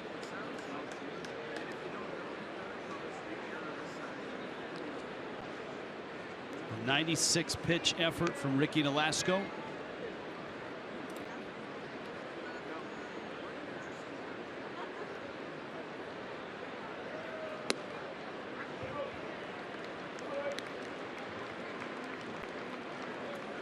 Buddy Boshears is the lefty, and now he's got company. Another right-hander is up in Minnesota's pen. Trevor May.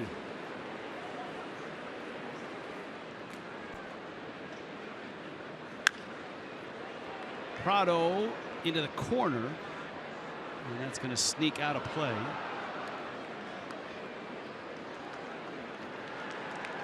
For whatever reason, Martin Prado really good on the road this year. His average right around 400. And this is his 25th road game this year. It's 1 for 2 tonight with a walk. Ichiro at first, Rojas at third. And the Twins aren't convinced that Ichiro's not going to dash for second to try to break that all-time tie with their manager, Paul Molitor.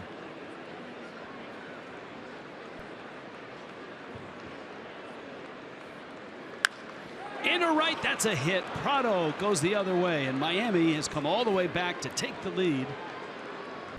2 more hits for Prado. 3 consecutive 2-out hits for Miami here in the 6th. It's 5-4. That's an 0-2 pitch with 2 outs, and that's just way too good of a pitch to hit.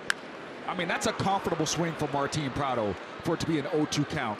We talked about on the other side with Chin today making a few pitches that were a little bit too close to zone when he had the advantage. There the Marlins take the advantage in getting a pitch that's definitely too good to hit in an 0-2 count. That is a scene that Twins fans have seen way too many times this year, and that's Paul Molitor. Not that they don't like Molly, they just get tired of him going out to the mound and making pitching changes. Wes Kendall Toyota called to the pen.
Golfers in the world converge on historic Oakmont Country Club 116th U.S. Open Championship.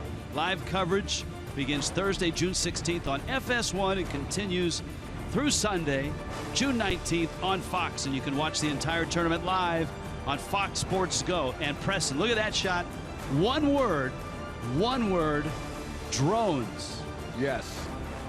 It's amazing for coverage on golf courses, sporting events. Now they got that flyover. It's great shots. So Boshears, the lefty, is in it. Yelich sprays one to left. Ichiro to third. Round third, he's held there. The throw from Grossman is cut. And the Marlins have another 2-out hit. First pitch from the lefty Boshears. Oh, Ichiro wanted to go right here. First, let's take a look at the swing by Yelich. That ball's right down the middle. Yelich laces it in left field. See the good jump right there by Ichiro. He wants to go. He's go, and then Lenny puts up the stop sign. I might have to send him right there. Oh, Molitor's on his way back out to the mound. Another cardio day today, Rich. I told you, the Twins fans and Molitor himself, Paul, is tired of going out to Molly on the mound. Another visit. Wes Kendall Toyota called to the pen.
Let's check in with Jessica Blaylock. Jess? Hey, Rich, it is Hope Week for the Minnesota Twins. Hope Week began on Monday. It runs through Saturday, and it's a time for the organization to give back to the local community. Players have delivered lunches with Meals on Wheels. They've made hospital visits. And how about this, the event that was held today by Brian Dozier, an archery camp for kids. How cool is that? That's definitely something different to teach kids how to play archery.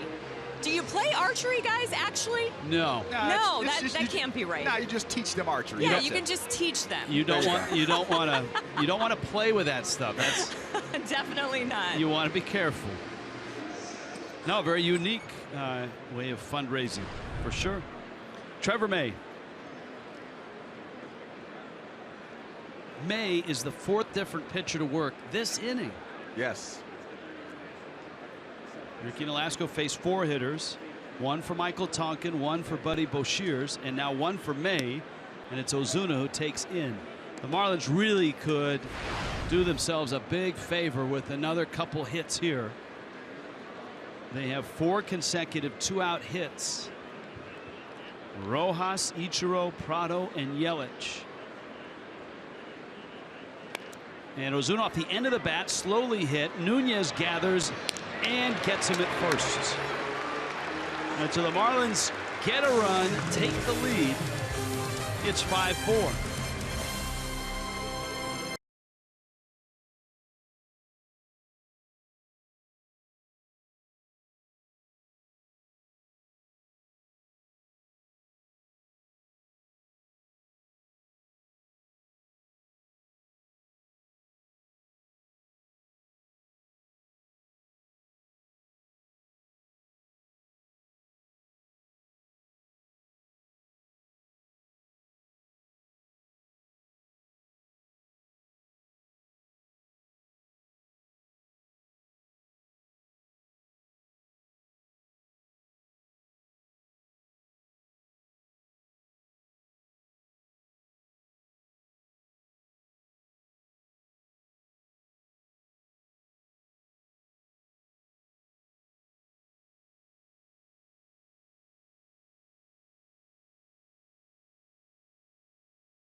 Yes, that was a Viking in that sequence. An actual Viking. 71 degrees. The sun is just setting here in Minneapolis, and the Marlins have come from a 4-0 deficit to lead this ball game 5-4. Wei-Yin Chen, who got knocked around early, has given up 2 homers, has certainly tightened up and retired the last 8 he's faced. This is Brian Dozier. Chen has not retired him. Byung-Ho Park, Oswaldo Arcia to follow. That's a shot, but it's foul. Plenty deep. And the count 1-2. Now, Preston Wilson lectured me last night on the way back to the hotel and said, Rich, one thing you don't want to get beat on with Dozier is a pull side home run late or ahead in the count. And that's exactly what you want. A ground ball to the left side. Nifty play by Prado. and your lecture work, Professor. Well, the reason why is, for some reason, Brian Dozier has not made the adjustment, and he's still trying to pull everything. And he's going to swing the bat.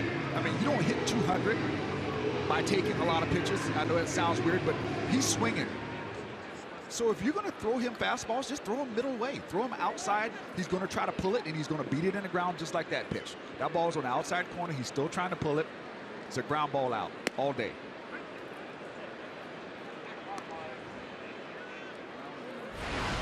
Young Hope Park is 0 for 2. He scored a run. Park, left center, and this game is tied. Upper deck, 11th of the season, and another solo homer for the Twins. That's 3 tonight. 7 total home runs in the series, and this is the middle of game 2.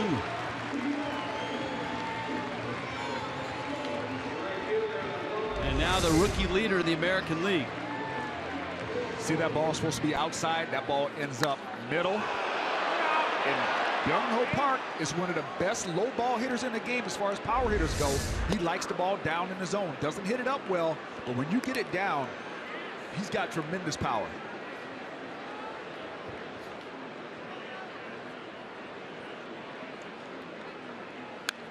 Park said a little bit of Twins history when he became the first Twin ever to hit 9 homers in his first 29 games to start a season.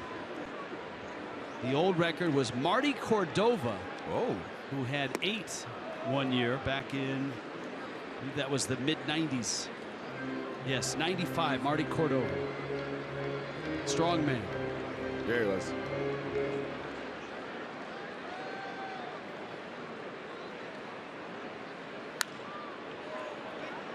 Arcia fouls it off.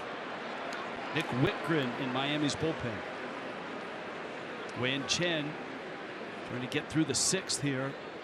He's at 84 pitches.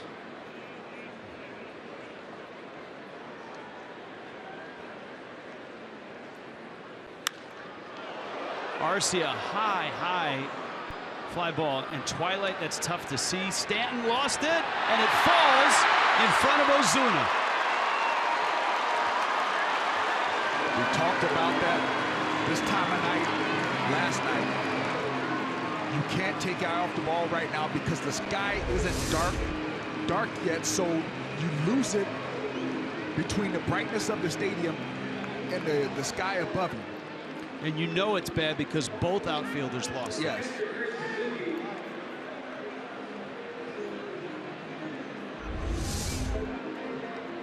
Well, we told you that night falls very late here.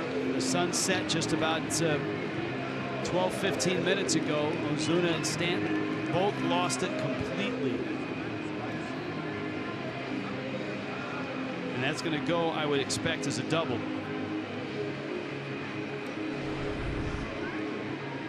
And that will do it for Wei Chen. Nick Whitgren's coming in. West Kendall Toyota. Call to the bullpen.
Only feeling for an outfielder to lose a fly ball when two of them lose it. Preston Wilson, take us through that. Well, it's simply a matter of the conditions. And it happens in places like this where nightfall comes late. The sky isn't quite dark above the stadium. So usually what happens is the stadium is usually so bright that when the ball goes up, you got the contrast of the dark sky. Right now, the sky hasn't darkened up enough so that you don't have that contrast of the white ball in the sky. And once the ball goes above the lights, that's when you lose it. If it's a low fly ball that's underneath the rim of the stadium, no problem. But that high fly ball that goes up above the lights and gets into that sky that doesn't have that contrast, everybody loses it.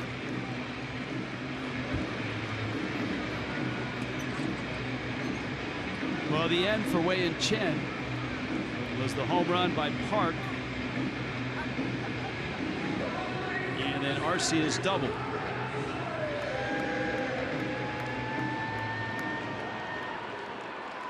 Kurt Suzuki, the hitter now. Nick Whitgren is in a 5-5 ball game, bottom 6.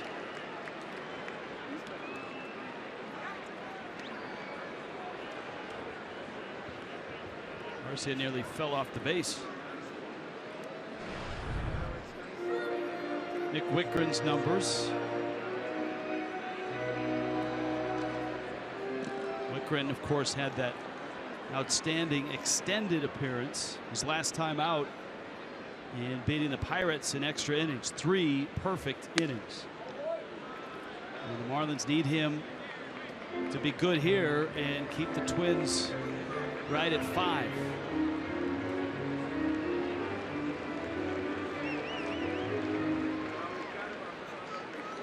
Three more home runs tonight by the Minnesota Twins.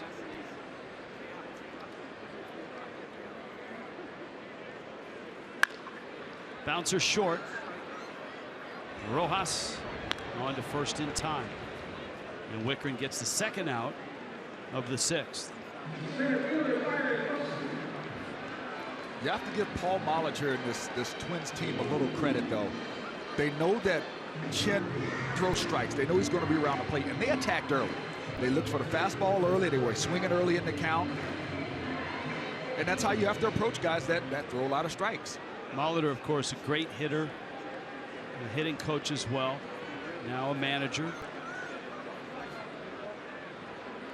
Here's Buxton. He takes a breaking ball outside.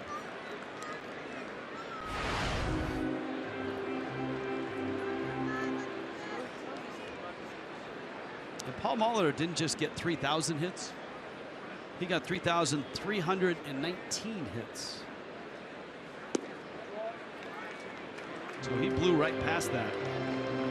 And he wasn't one of those guys that just hung on and the last few years didn't play well. His last 3 years were in Minnesota.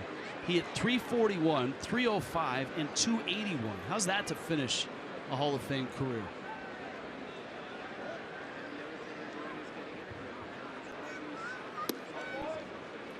He's a great player, all-around player, base runner, hit, base stealer. Yeah, he was known as the best base runner of his era, going from first to third, getting jumps, swiping bags.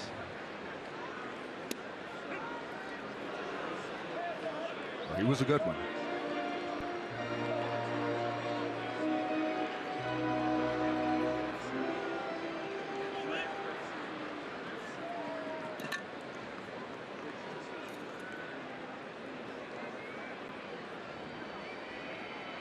Buxton 0 for 2. Whitgren with a 3-1 coming.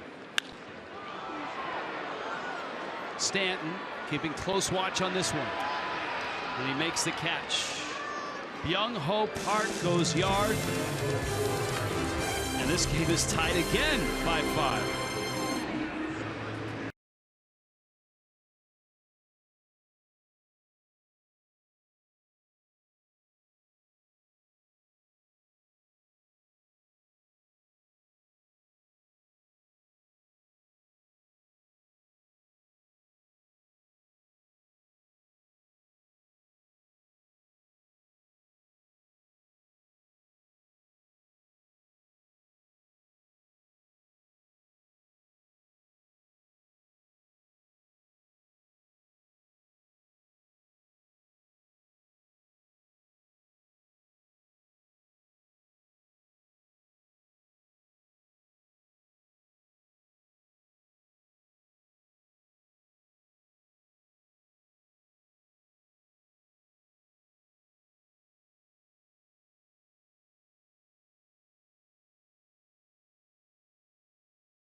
the 7th. On to tomorrow. That finishes a 3-game set, and it's right here in Minnesota. Tom Kohler getting the start. Erwin Santana for the Twins. South Florida Honda dealers, get you ready. 7:30 tomorrow. Jessica Blaylock on the fields. We'll be hosting Marlins Live. Draft update. The Phillies are now on the clock.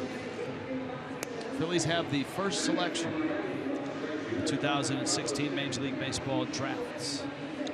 All right, those of you that are just happening by to this one, Taylor Rogers is out of the pen. Last night, the Twins used 7 relievers. They're on pace to get there again tonight, as Rogers is the 4th to come out of the pen in relief of Ricky Nolasco.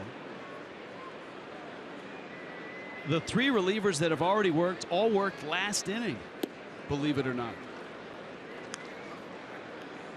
Giancarlo Stanton has 2 hits. A line drive single to center, which drove in a run in the 5th. And a sharp ground ball to right. High chopper up the middle. Getting there is Nunez, and out.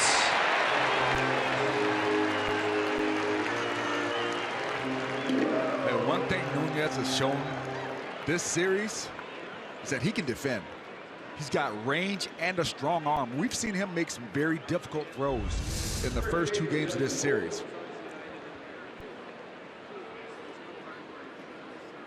He can play. If he hits, he doesn't have to hit the way he's hitting now, which is in the top 5 in the American League. But if he hits 15, 20 points lower than he is and plays this kind of defense, he can play here for a while.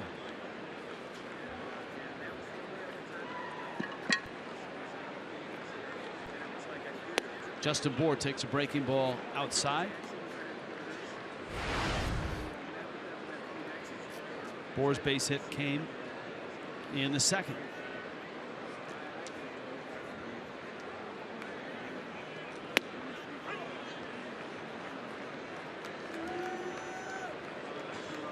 Taylor Rogers.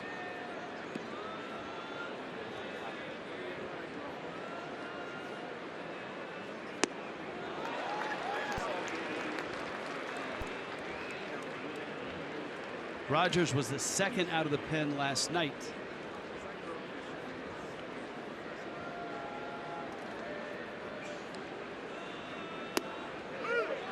Strike 3 called. Bour turns.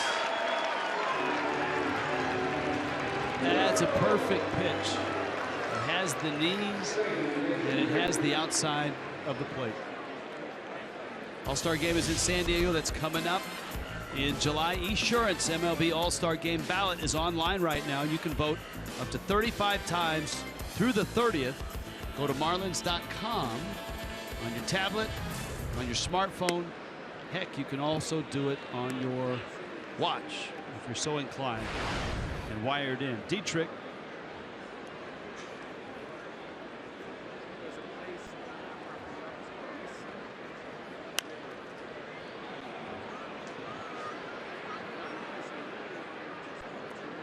That's one nuance of the Marlins lineup that as the season goes along, Don Manley's going to need Justin Bour and Derek Dietrich to hit lefties so that if he does stack them together, they're not vulnerable as they were last night when they both punched out against a lefty late, or here, say, in this inning against Rogers. Dietrich, little pop. And Plouffe is there, and he makes the catch. Taylor Rogers goes 1, 2, 3 through the 7th inning stretch. Minnesota, it's 5-5.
Love Minnesota. Having fun here in the Twin Cities. But as the sun sets, the Marlins will head to the desert. Snakes alive. 3 in Arizona, where it's only like 112 degrees right now. Seriously, Rich. Oh, dive. And surface in San Diego. Dick Enberg will be happy to sign your ball as the Marlins and the Padres go at it Monday, Tuesday, and Wednesday. Tell him Rich sent you. Rich Waltz, Preston Wilson, Jessica Blaylock. John Sulzer is our award-winning producer. Critically acclaimed director, Christian Roberts. Genuinely well-liked Vice President of Information and Graphics, Ken Lee, with us tonight. Terrific crew here in Minneapolis as well. They've helped us with a lot of the local knowledge. Twins history, directions around town. And this is a city, Preston, that I wish was in the National League. I wish we came here more than once every 3-4 years. This is nice. It's a great ballpark. It's a nice city. I haven't been here in a while. I don't think the last time I was here was when I played, and they were in the Metrodome over there. And this is way nicer than that, Rich. I know the Twins had some big moments in that ballpark, but this is awesome. The Metrodome had its own personality, own flavor. And yes, the target dog gets lit up at night.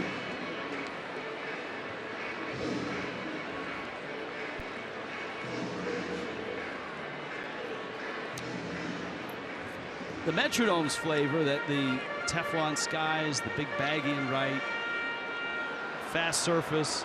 Did they really turn the air conditioning on or the fans on when the Twins were up? Rich, almost every dome I ever played in, the home ballpark did that. Oh, come on. I remember in Montreal. Just because you didn't play in the dome. Hey, I remember in Montreal, Rich. Bouncer to third. Prado throws him out. Wait till you hear this. We're in Montreal, and we're playing in Olympic Stadium. And they, at the end of there, they didn't really draw a whole lot of fans, so it was kind of quiet in there. And they would play the music in between innings. And we didn't know that's when they would turn the AC, the AC for the vents from home plate, the back area, they would turn them on when the Expos were hitting. They turned on the vents from the outfield when we were hitting, but they did it in between innings. Well, we caught them one day because a whole bunch of pigeon feathers flew out of the vents because of all the birds that used to land on the roof of Olympic Stadium. I guess evidently they hadn't cleaned the roof in a while. So in between innings, they turned on the air, and you saw pigeon feathers just flying out the vents. What was the result? Any protest with the league or something to that effect? Nah, nobody said anything. It was Robbie Grossman. They did it in the Astrodome when I played there. They all did it.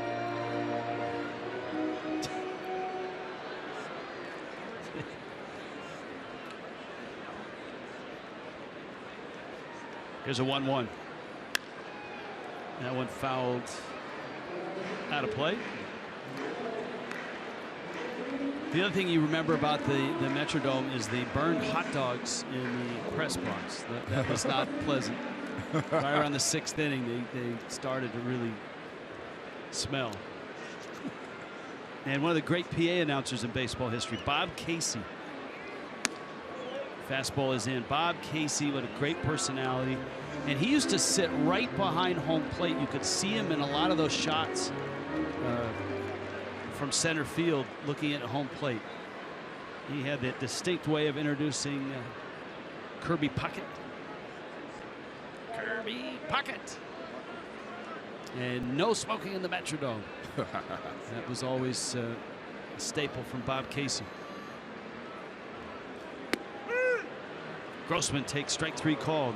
Nick Wickren looks sharp. We'll check in with Jessica Blaylock. Jess? Hey, Rich, we normally save our tour of the ballpark for Sunday games, but we don't get to come here that often. So tomorrow I'm going to be wandering around Target Field. I got to check out the food. Apparently, I have to try the walleye, so that's on the checklist for tomorrow. So, gonna have a lot of fun exploring Target Field. That's coming up on the broadcast tomorrow. Any food requests, guys? You know I gotta send you something up to the booth. Well, Tony Oliva, a great Twin, has a Cuban sandwich spot. That's a popular request. It's going to be hard to rival the Cuban sandwich at Marlins Park. That's true, but Tony Oliva, great Twin. I'm gonna have to go with the walleye, Rich. I'm gonna have to go with the local flavor. Go with the walleye. We can get a Cuban sandwich in Miami. Do they have a Garrett Ellie's here? That's San Francisco. I know. Sorry. Had to try. Joe Mauer into center field. That's a base hit.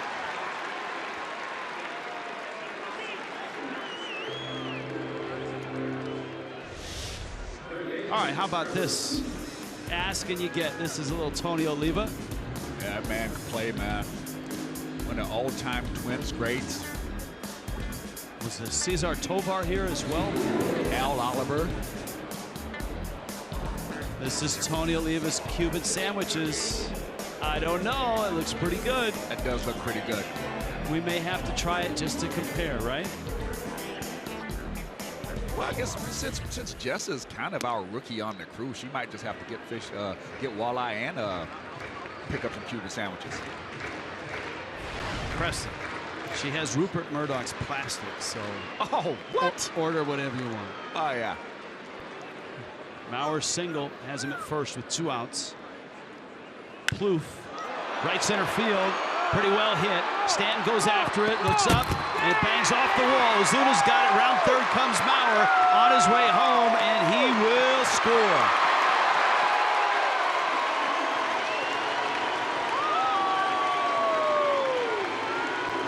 And the Twins have the lead. Plouffe had a 2-run homer in the third, and he gives Minnesota a 6-5 lead here. This is just a ball in the middle. See, Real Mucho wanted that ball on the outside part of the plate. Ball ends up in the middle. Big, strong guy like Plouffe. He's gotten 2 really good pitches to hit and has done what you're supposed to do with him. Hit him very hard. 1 for a home run, 1 for an RBI double just now.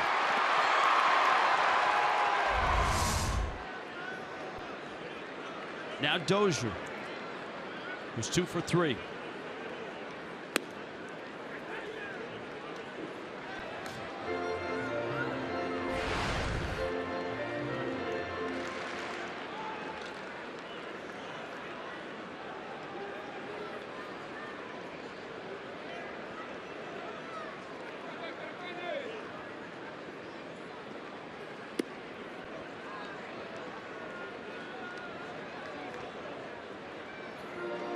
Mets and Pirates are into extra innings in Pittsburgh. 5-5. Marlins a game and a half behind the Mets to start tonight. And 5 back of the Nationals.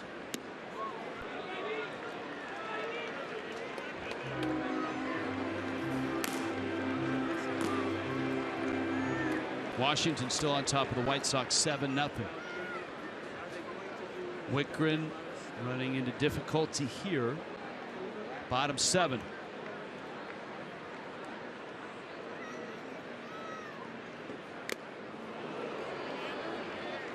And Dozier with a big rip.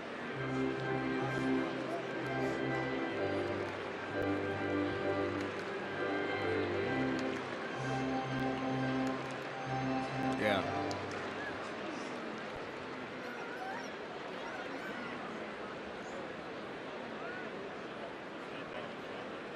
Plouffe out at second.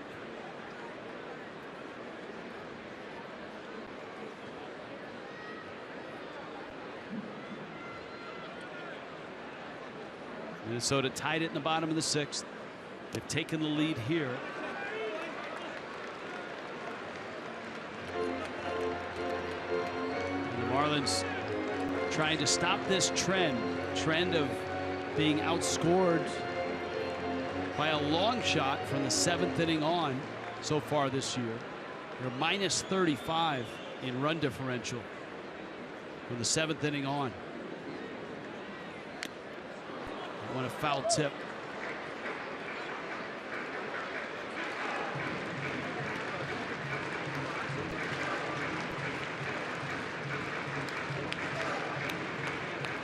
Full count, 3-2. On a night where the Twins have already used 4 relievers. And both the Marlins and the Minnesota bullpen are active right now.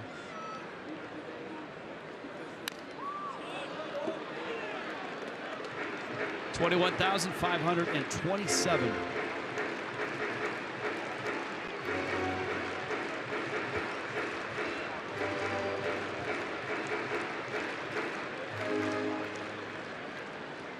See Mike Dunn ready if needed.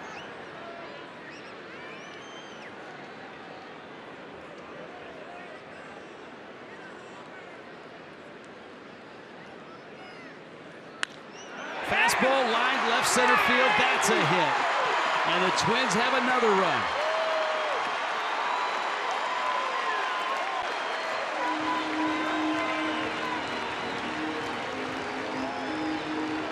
Well, remember, Miami had 4 consecutive 2-out hits in their 6th. The Twins have 3 hits after 2 were out.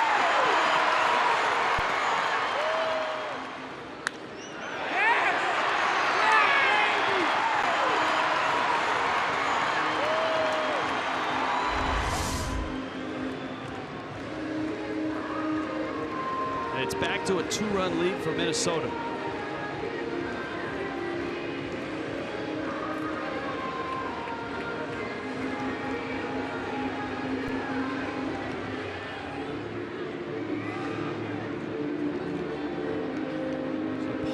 And the Twins a win last night, just their 17th win against 40 losses.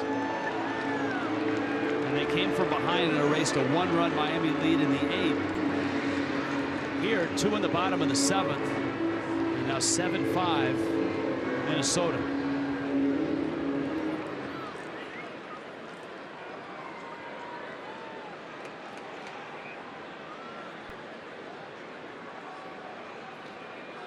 Young Ho Park homer in the 6th.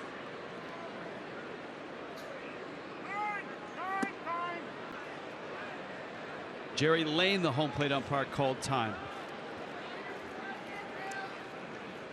So no pitch. 3 more home runs tonight for the Twins. Parks, a solo shot. 4 homers last night for Minnesota.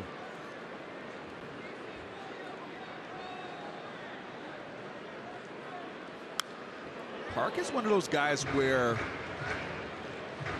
you may have to pitch him up in the zone. He handles the ball down a lot better. It's kind of like Freddie Freeman. Pitchers are taught to keep the ball down. But I think you're better off. I think your fastball, if it's in, it's got to be up.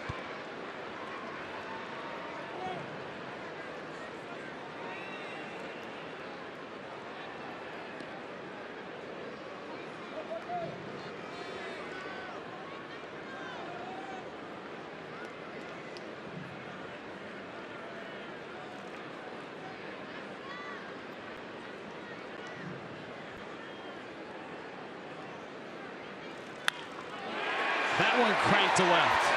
Yelich has it. Holding second is Dozier.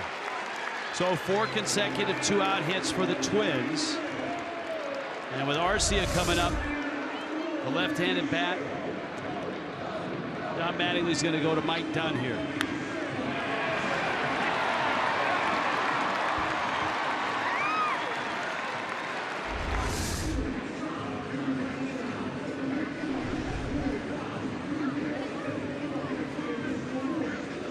Rough ride for Nick Wickren. Here comes Mike Dunn, West Kendall Toyota, call to the pen.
Marlins gave up late runs yesterday.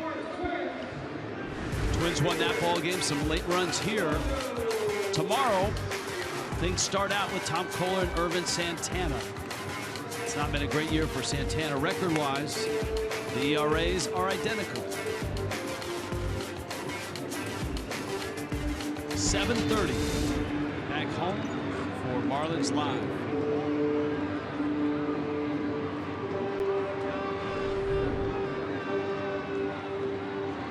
Mike Dunn in. Just his third appearance since coming off the disabled list. A strained forearm.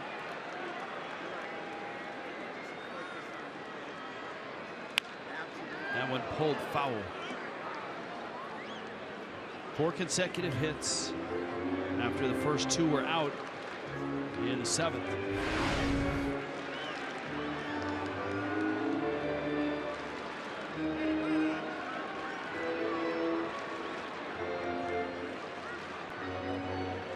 An inning and a third for Nick Wittgren. That was after 5 1/3 from Wei-Yin Chen. Chen charged with 5 runs on 9 hits. Didn't walk any, it struck out 2, gave up 3 home runs. Arcia deep, but foul.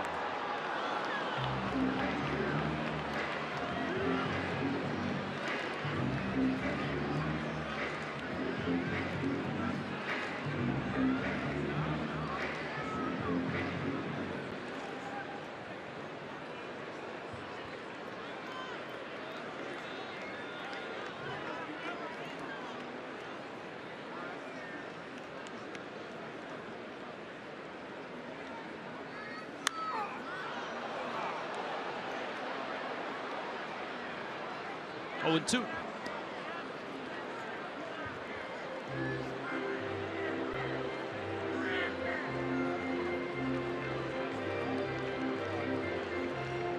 We apologize for the terrific audio that we have here in Minnesota. Sometimes too good.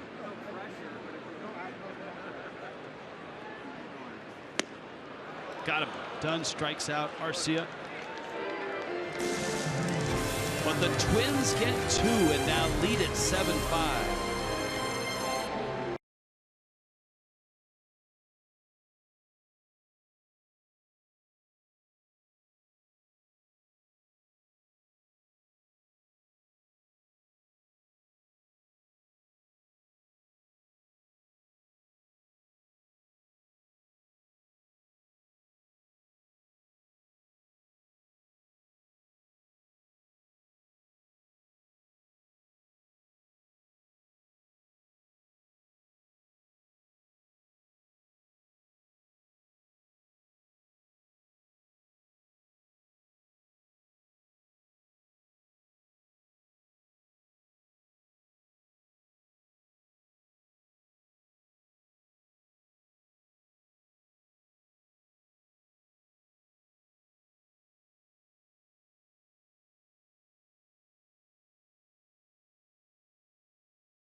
JT Realmuto stands in. Max Kepler is stretching out in right. And the Twins' 5th reliever is in. Ryan Presley. 7 relievers worked last night for Minnesota.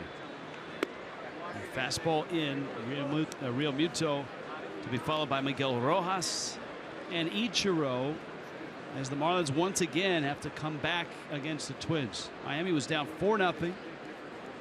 Took the lead. The Twins have erased it. And now are up 2. JT doubled back in the 5th on a 1-for-3 night. 13 hits, 5 runs for Miami.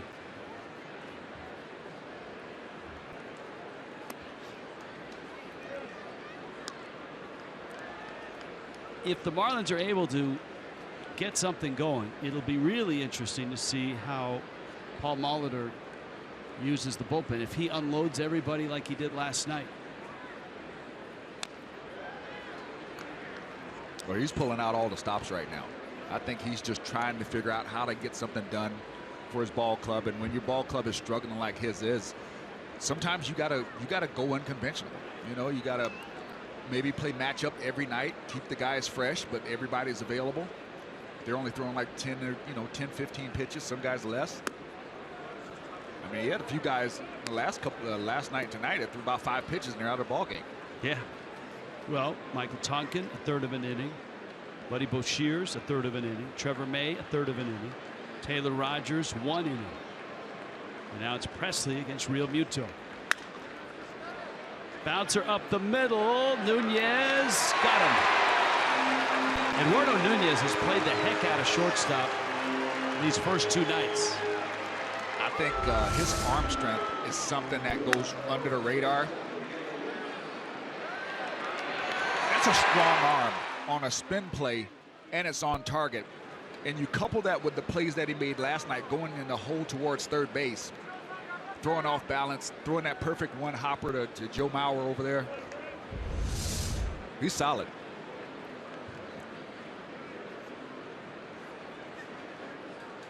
Now Rojas, who is 2 for 3. Ichiro's on deck. High chopper. Poof. Mauer. 2 outs in the 8th. AT&T high-speed replay documents Ichiro's nights after he flew out in the 1st, a single in the 3rd. In the 5th, this drove in a run. And in the 6th, he was in the middle of that rally. So 3 hits for Ichiro. He is 29 shy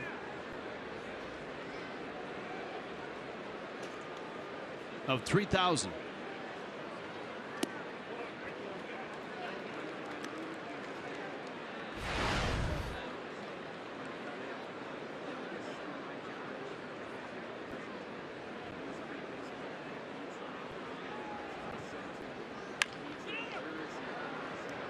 Mauer gets the out. Ryan Presley goes 1-2-3 through Miami in the 8th, and the Twins have a 2-run lead into the bottom of the 8th inning.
June is a beautiful place to visit, but Miami has not enjoyed it so far.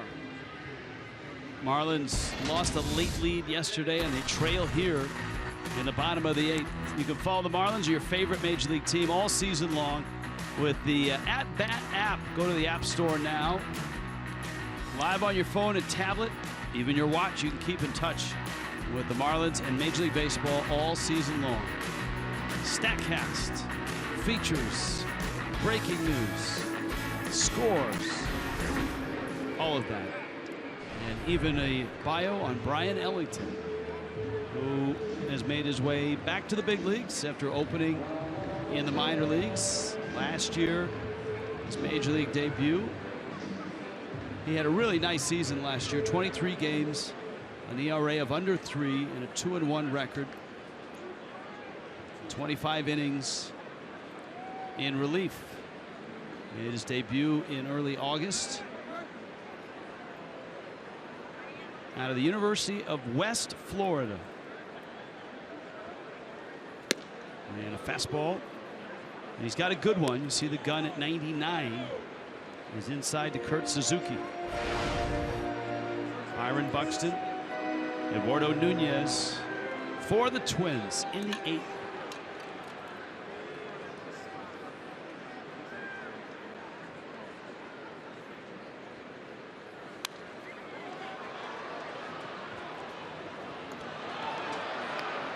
Foul ball up here. Twins broadcasters Dick Bremer and Bert Blyleven never had a shot at that. There's Bert in the blue shirt, Dick in the white shirt, next to us in our broadcast locale here.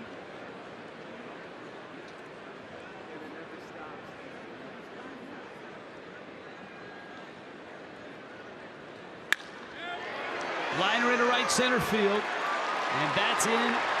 That's extra bases.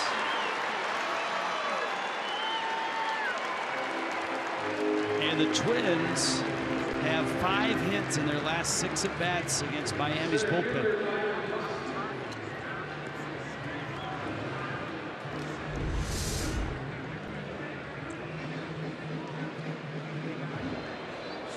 It's the ball down out over the plate. When a guy throws that hard, he's supplying the power.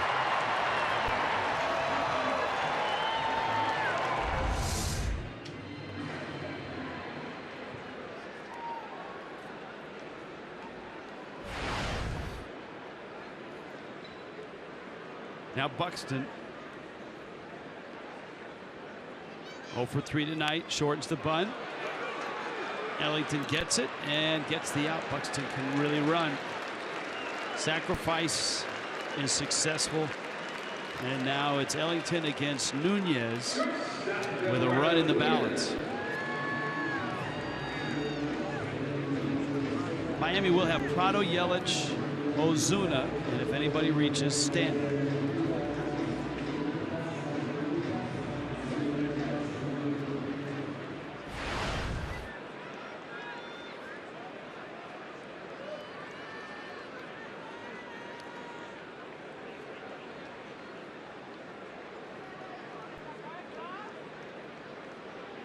Infield in.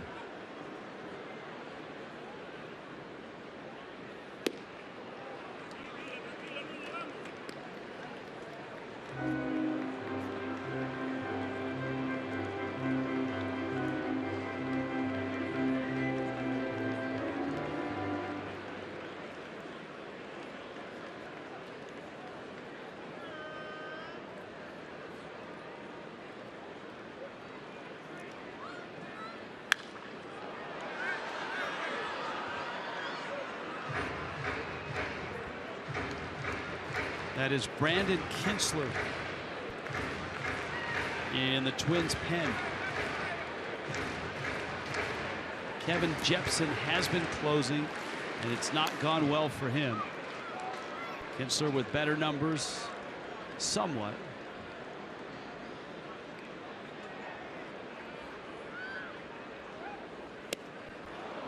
And Ellington, the breaking ball for a strike. It's 1-2.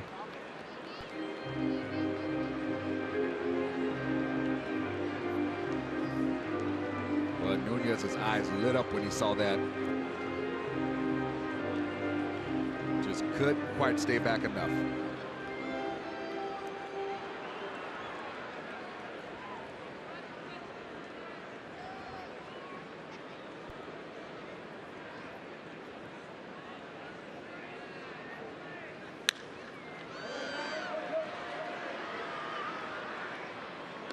One and two. The Mets have taken a 6-5 lead in extras over the Pirates. Bottom 10. Pirates have runners at the corners with 2 outs against Jury's Familia.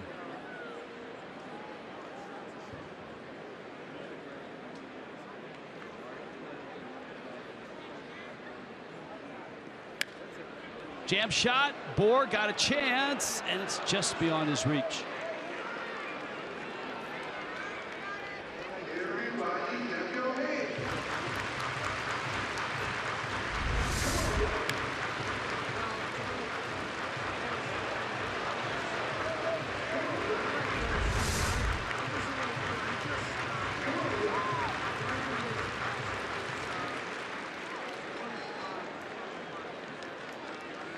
One and two on Nunez.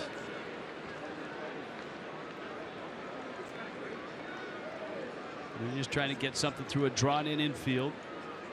Suzuki, the runner, at third. Ellington trying to bend one in, and it's 2-2. And the Mets have finished that game off, and they win it in Pittsburgh. The Pirates took 2 in a doubleheader yesterday.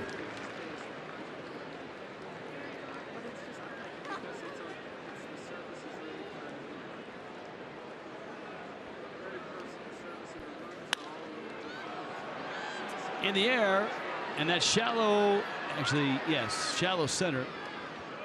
A step on the grass.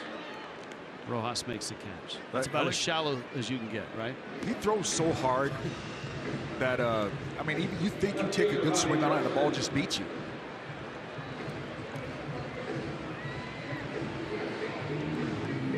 Game summary brought to you by La Lechonera. Marlins have plenty of hits. Minnesota has put 3 up in the 6th and the 7th. Ichiro 3 for 5, down to 29 hits to get to 3,000, and 3 more home runs for the Twins, and that has to be of concern. Minnesota has hit 7 homers these first 2 nights. Here's Grossman, who's 1 for 4.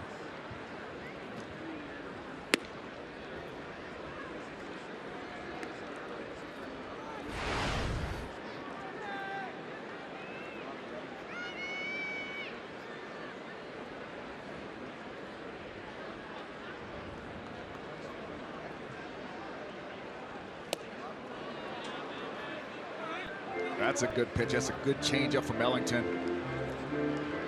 All he really needs is one good secondary pitch to go. If you throw 98, 99 and you're coming out of the pen, if he can manage to have a decent slider or decent changeup, he can have a long career.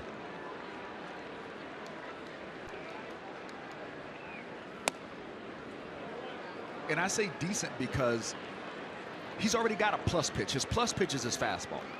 So now he just needs to have a pitch to go with it. Something to change the hitter's eyes. Something to give the hitter something else to think about.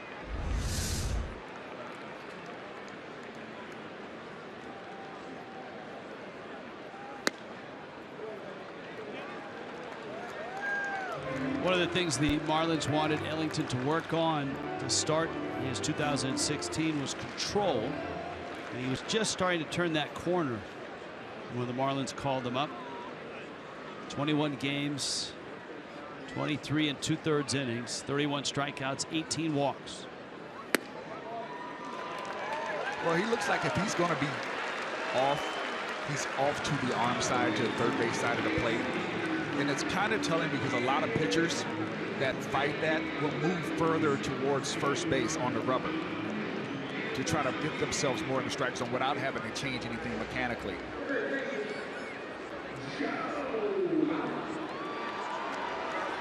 You see, he stands more towards the first base side of the rubber, which a lot of righties like to stand over on the third base side because especially when they face righties, it makes them tougher to pick up.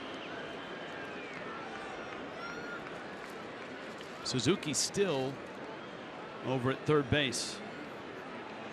And now Grossman at first for Mauer, who's got 2 hits. Ellington throws about the easiest looking 98-99 I've seen in a while. Like there's very little extra effort. He's not up there falling all over the place when he releases it. It's a nice, smooth, repeatable delivery, and the ball jumps out of his hand.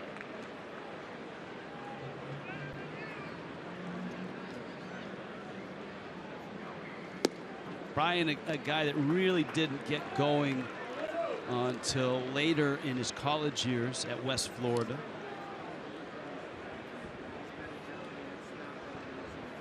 Marlins took him in the 16th round in 2012.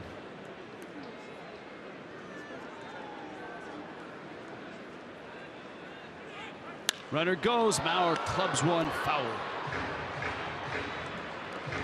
A little bigger crowd here tonight than last night. 19,000 last night. 21,500 here. Young fan with a souvenir.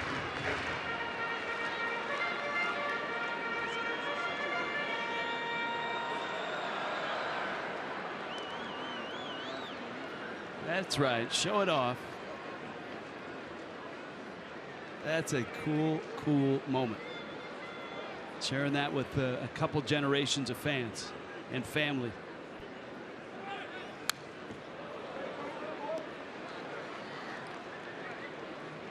Well, Grossman's been running a couple times on 1 and 2. Look at that. Isn't that cool? Oh, yeah. Look at the generations there. That's a memory right there, man. Get your foul ball at a ball game. And it looks like his brother gets to hold it for a while. Just don't get any gum on it.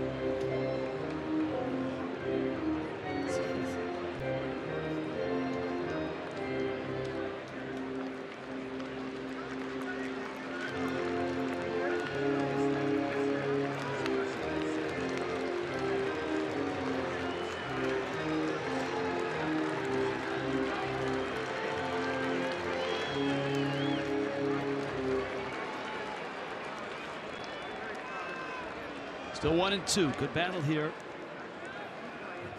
Ellington and Mauer. They got him.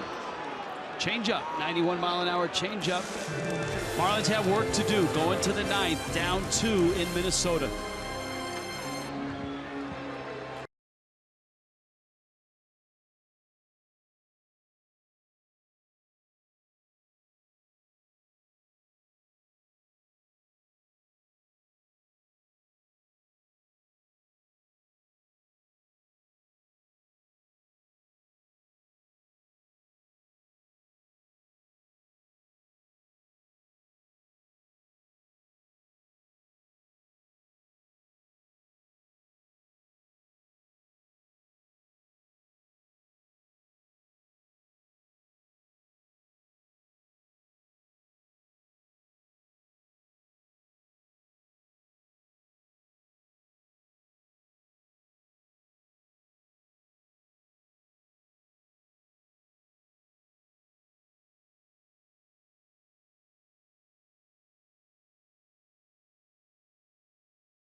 Fox Sports Florida, brought to you by Southwest Airlines. Transparency, low fares, nothing to hide.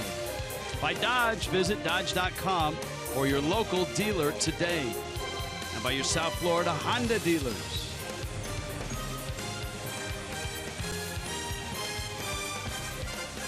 Target Field, bright and shining, but the Marlins' hopes here have dimmed a bit.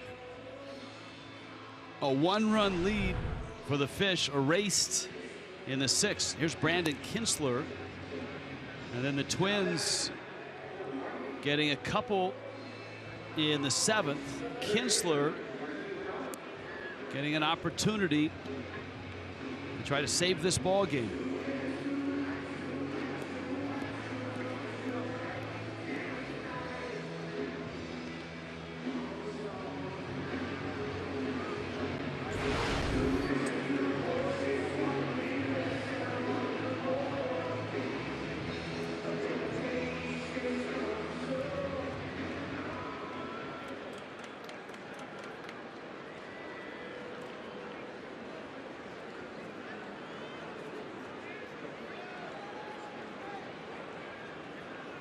Brandon Kintzler's never saved a game in the big leagues. Here's his opportunity. A 2-run lead for the Twins. But he has to go through the heart of the order for the Marlins. Martin Prado, Christian Yelich, Marcell Ozuna. If anybody reaches, Giancarlo Stanton, Justin Bour. Breaking ball, that's a strike. Kintzler, one of a myriad of relievers who worked last night, 7 of them. Kintzler had a scoreless 9th inning. That sent the game to extras. And the breaking ball misses out. 2 more hits for Prado. Martin 2 for 3. RBI single, walk, a single, and a fly ball out. Multiple hits. The Marlins have a few players with that tonight. Ichiro leads the way with 3 hits. Prado, Giancarlo Stanton, and Miguel Rojas all with 2. Kintzler wanted the corner, but it was out, way out.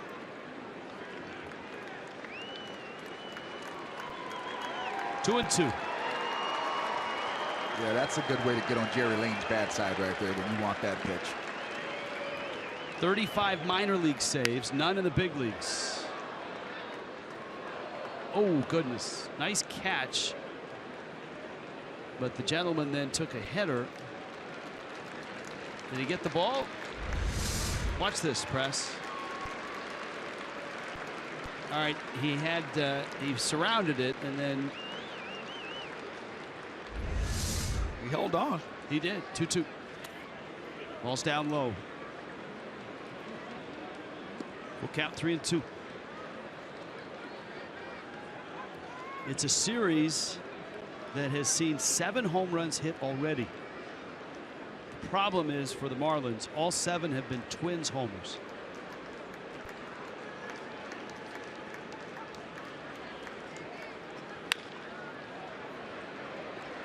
Couple of hops for Dozier.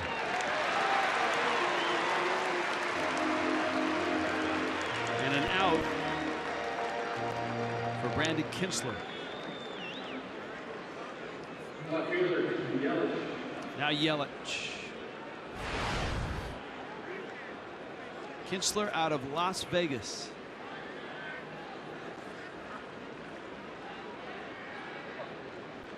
And I don't know for sure, but I wouldn't be surprised if he and Mike Dunn know each other. Changeup misses away. Kintzler in Milwaukee's bullpen for a long time. Since 2010 up until last year.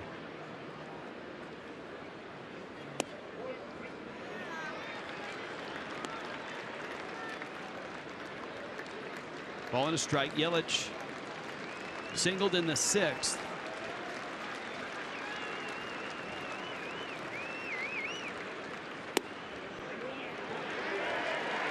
He was 0 for 3 against Ricky Nolasco, who started this game way back when. 5 2/3, 5 runs, 11 hits for Nolasco. Marlins would love to get a runner on and get Ozuna and Stanton up there before this one is decided.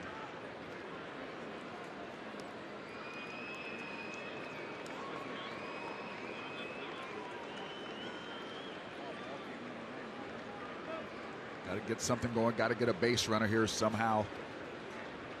Try to put a little pressure on this Twins defense. Yelich, a scorcher, and it's picked by Plouffe.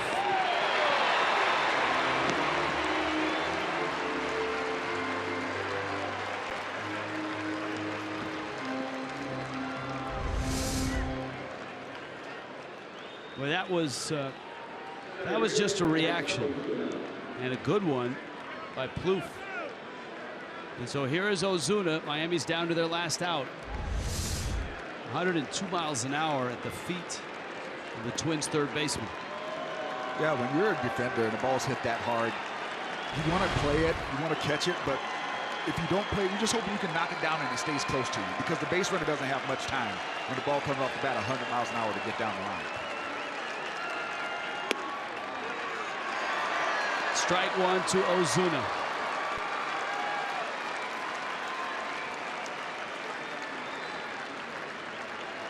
Combined, Paul Molitor has used 13 relievers in 2 games. Not 13 different ones, but 13 relief appearances.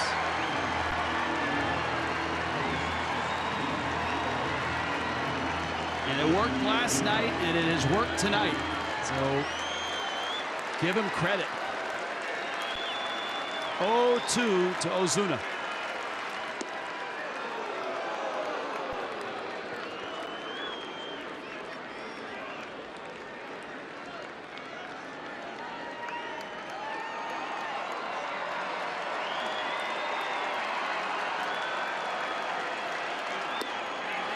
Pitch is out.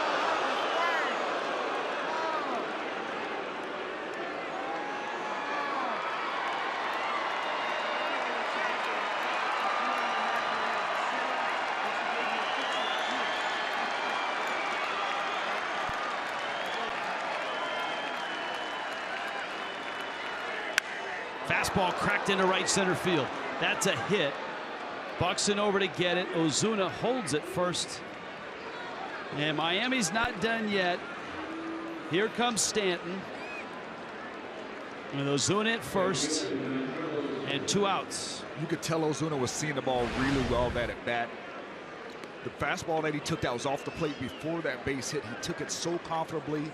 He saw that ball as not being in the strike zone as soon as it left Kinsler's hands. Stanton tonight has 2 hits.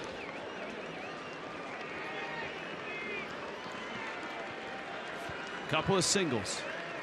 He's not struck out, and that's a strike. 2 for 6 against Kinsler.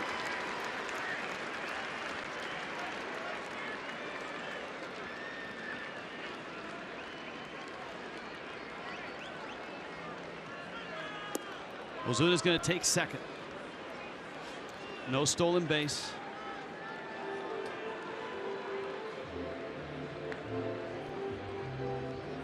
Now Kurt Suzuki is out on the mound. What's going through his mind right now?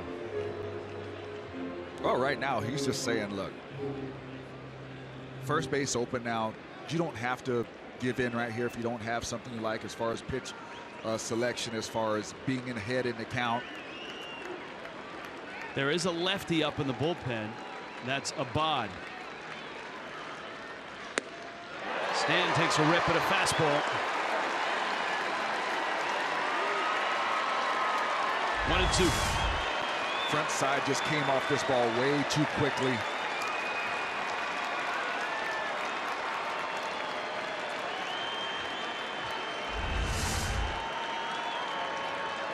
Kinsler ready.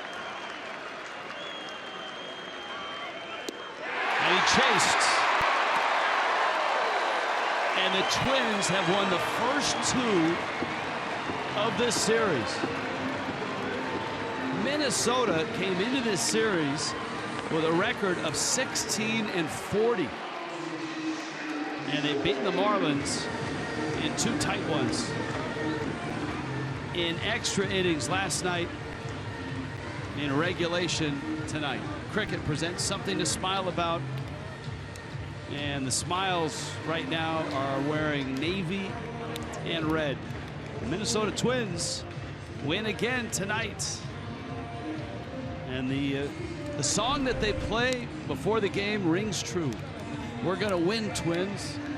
They used to play that song long ago, and it worked again tonight. Frustrating night for the Marlins. Marlins Live with Craig Minervini in the studio is coming up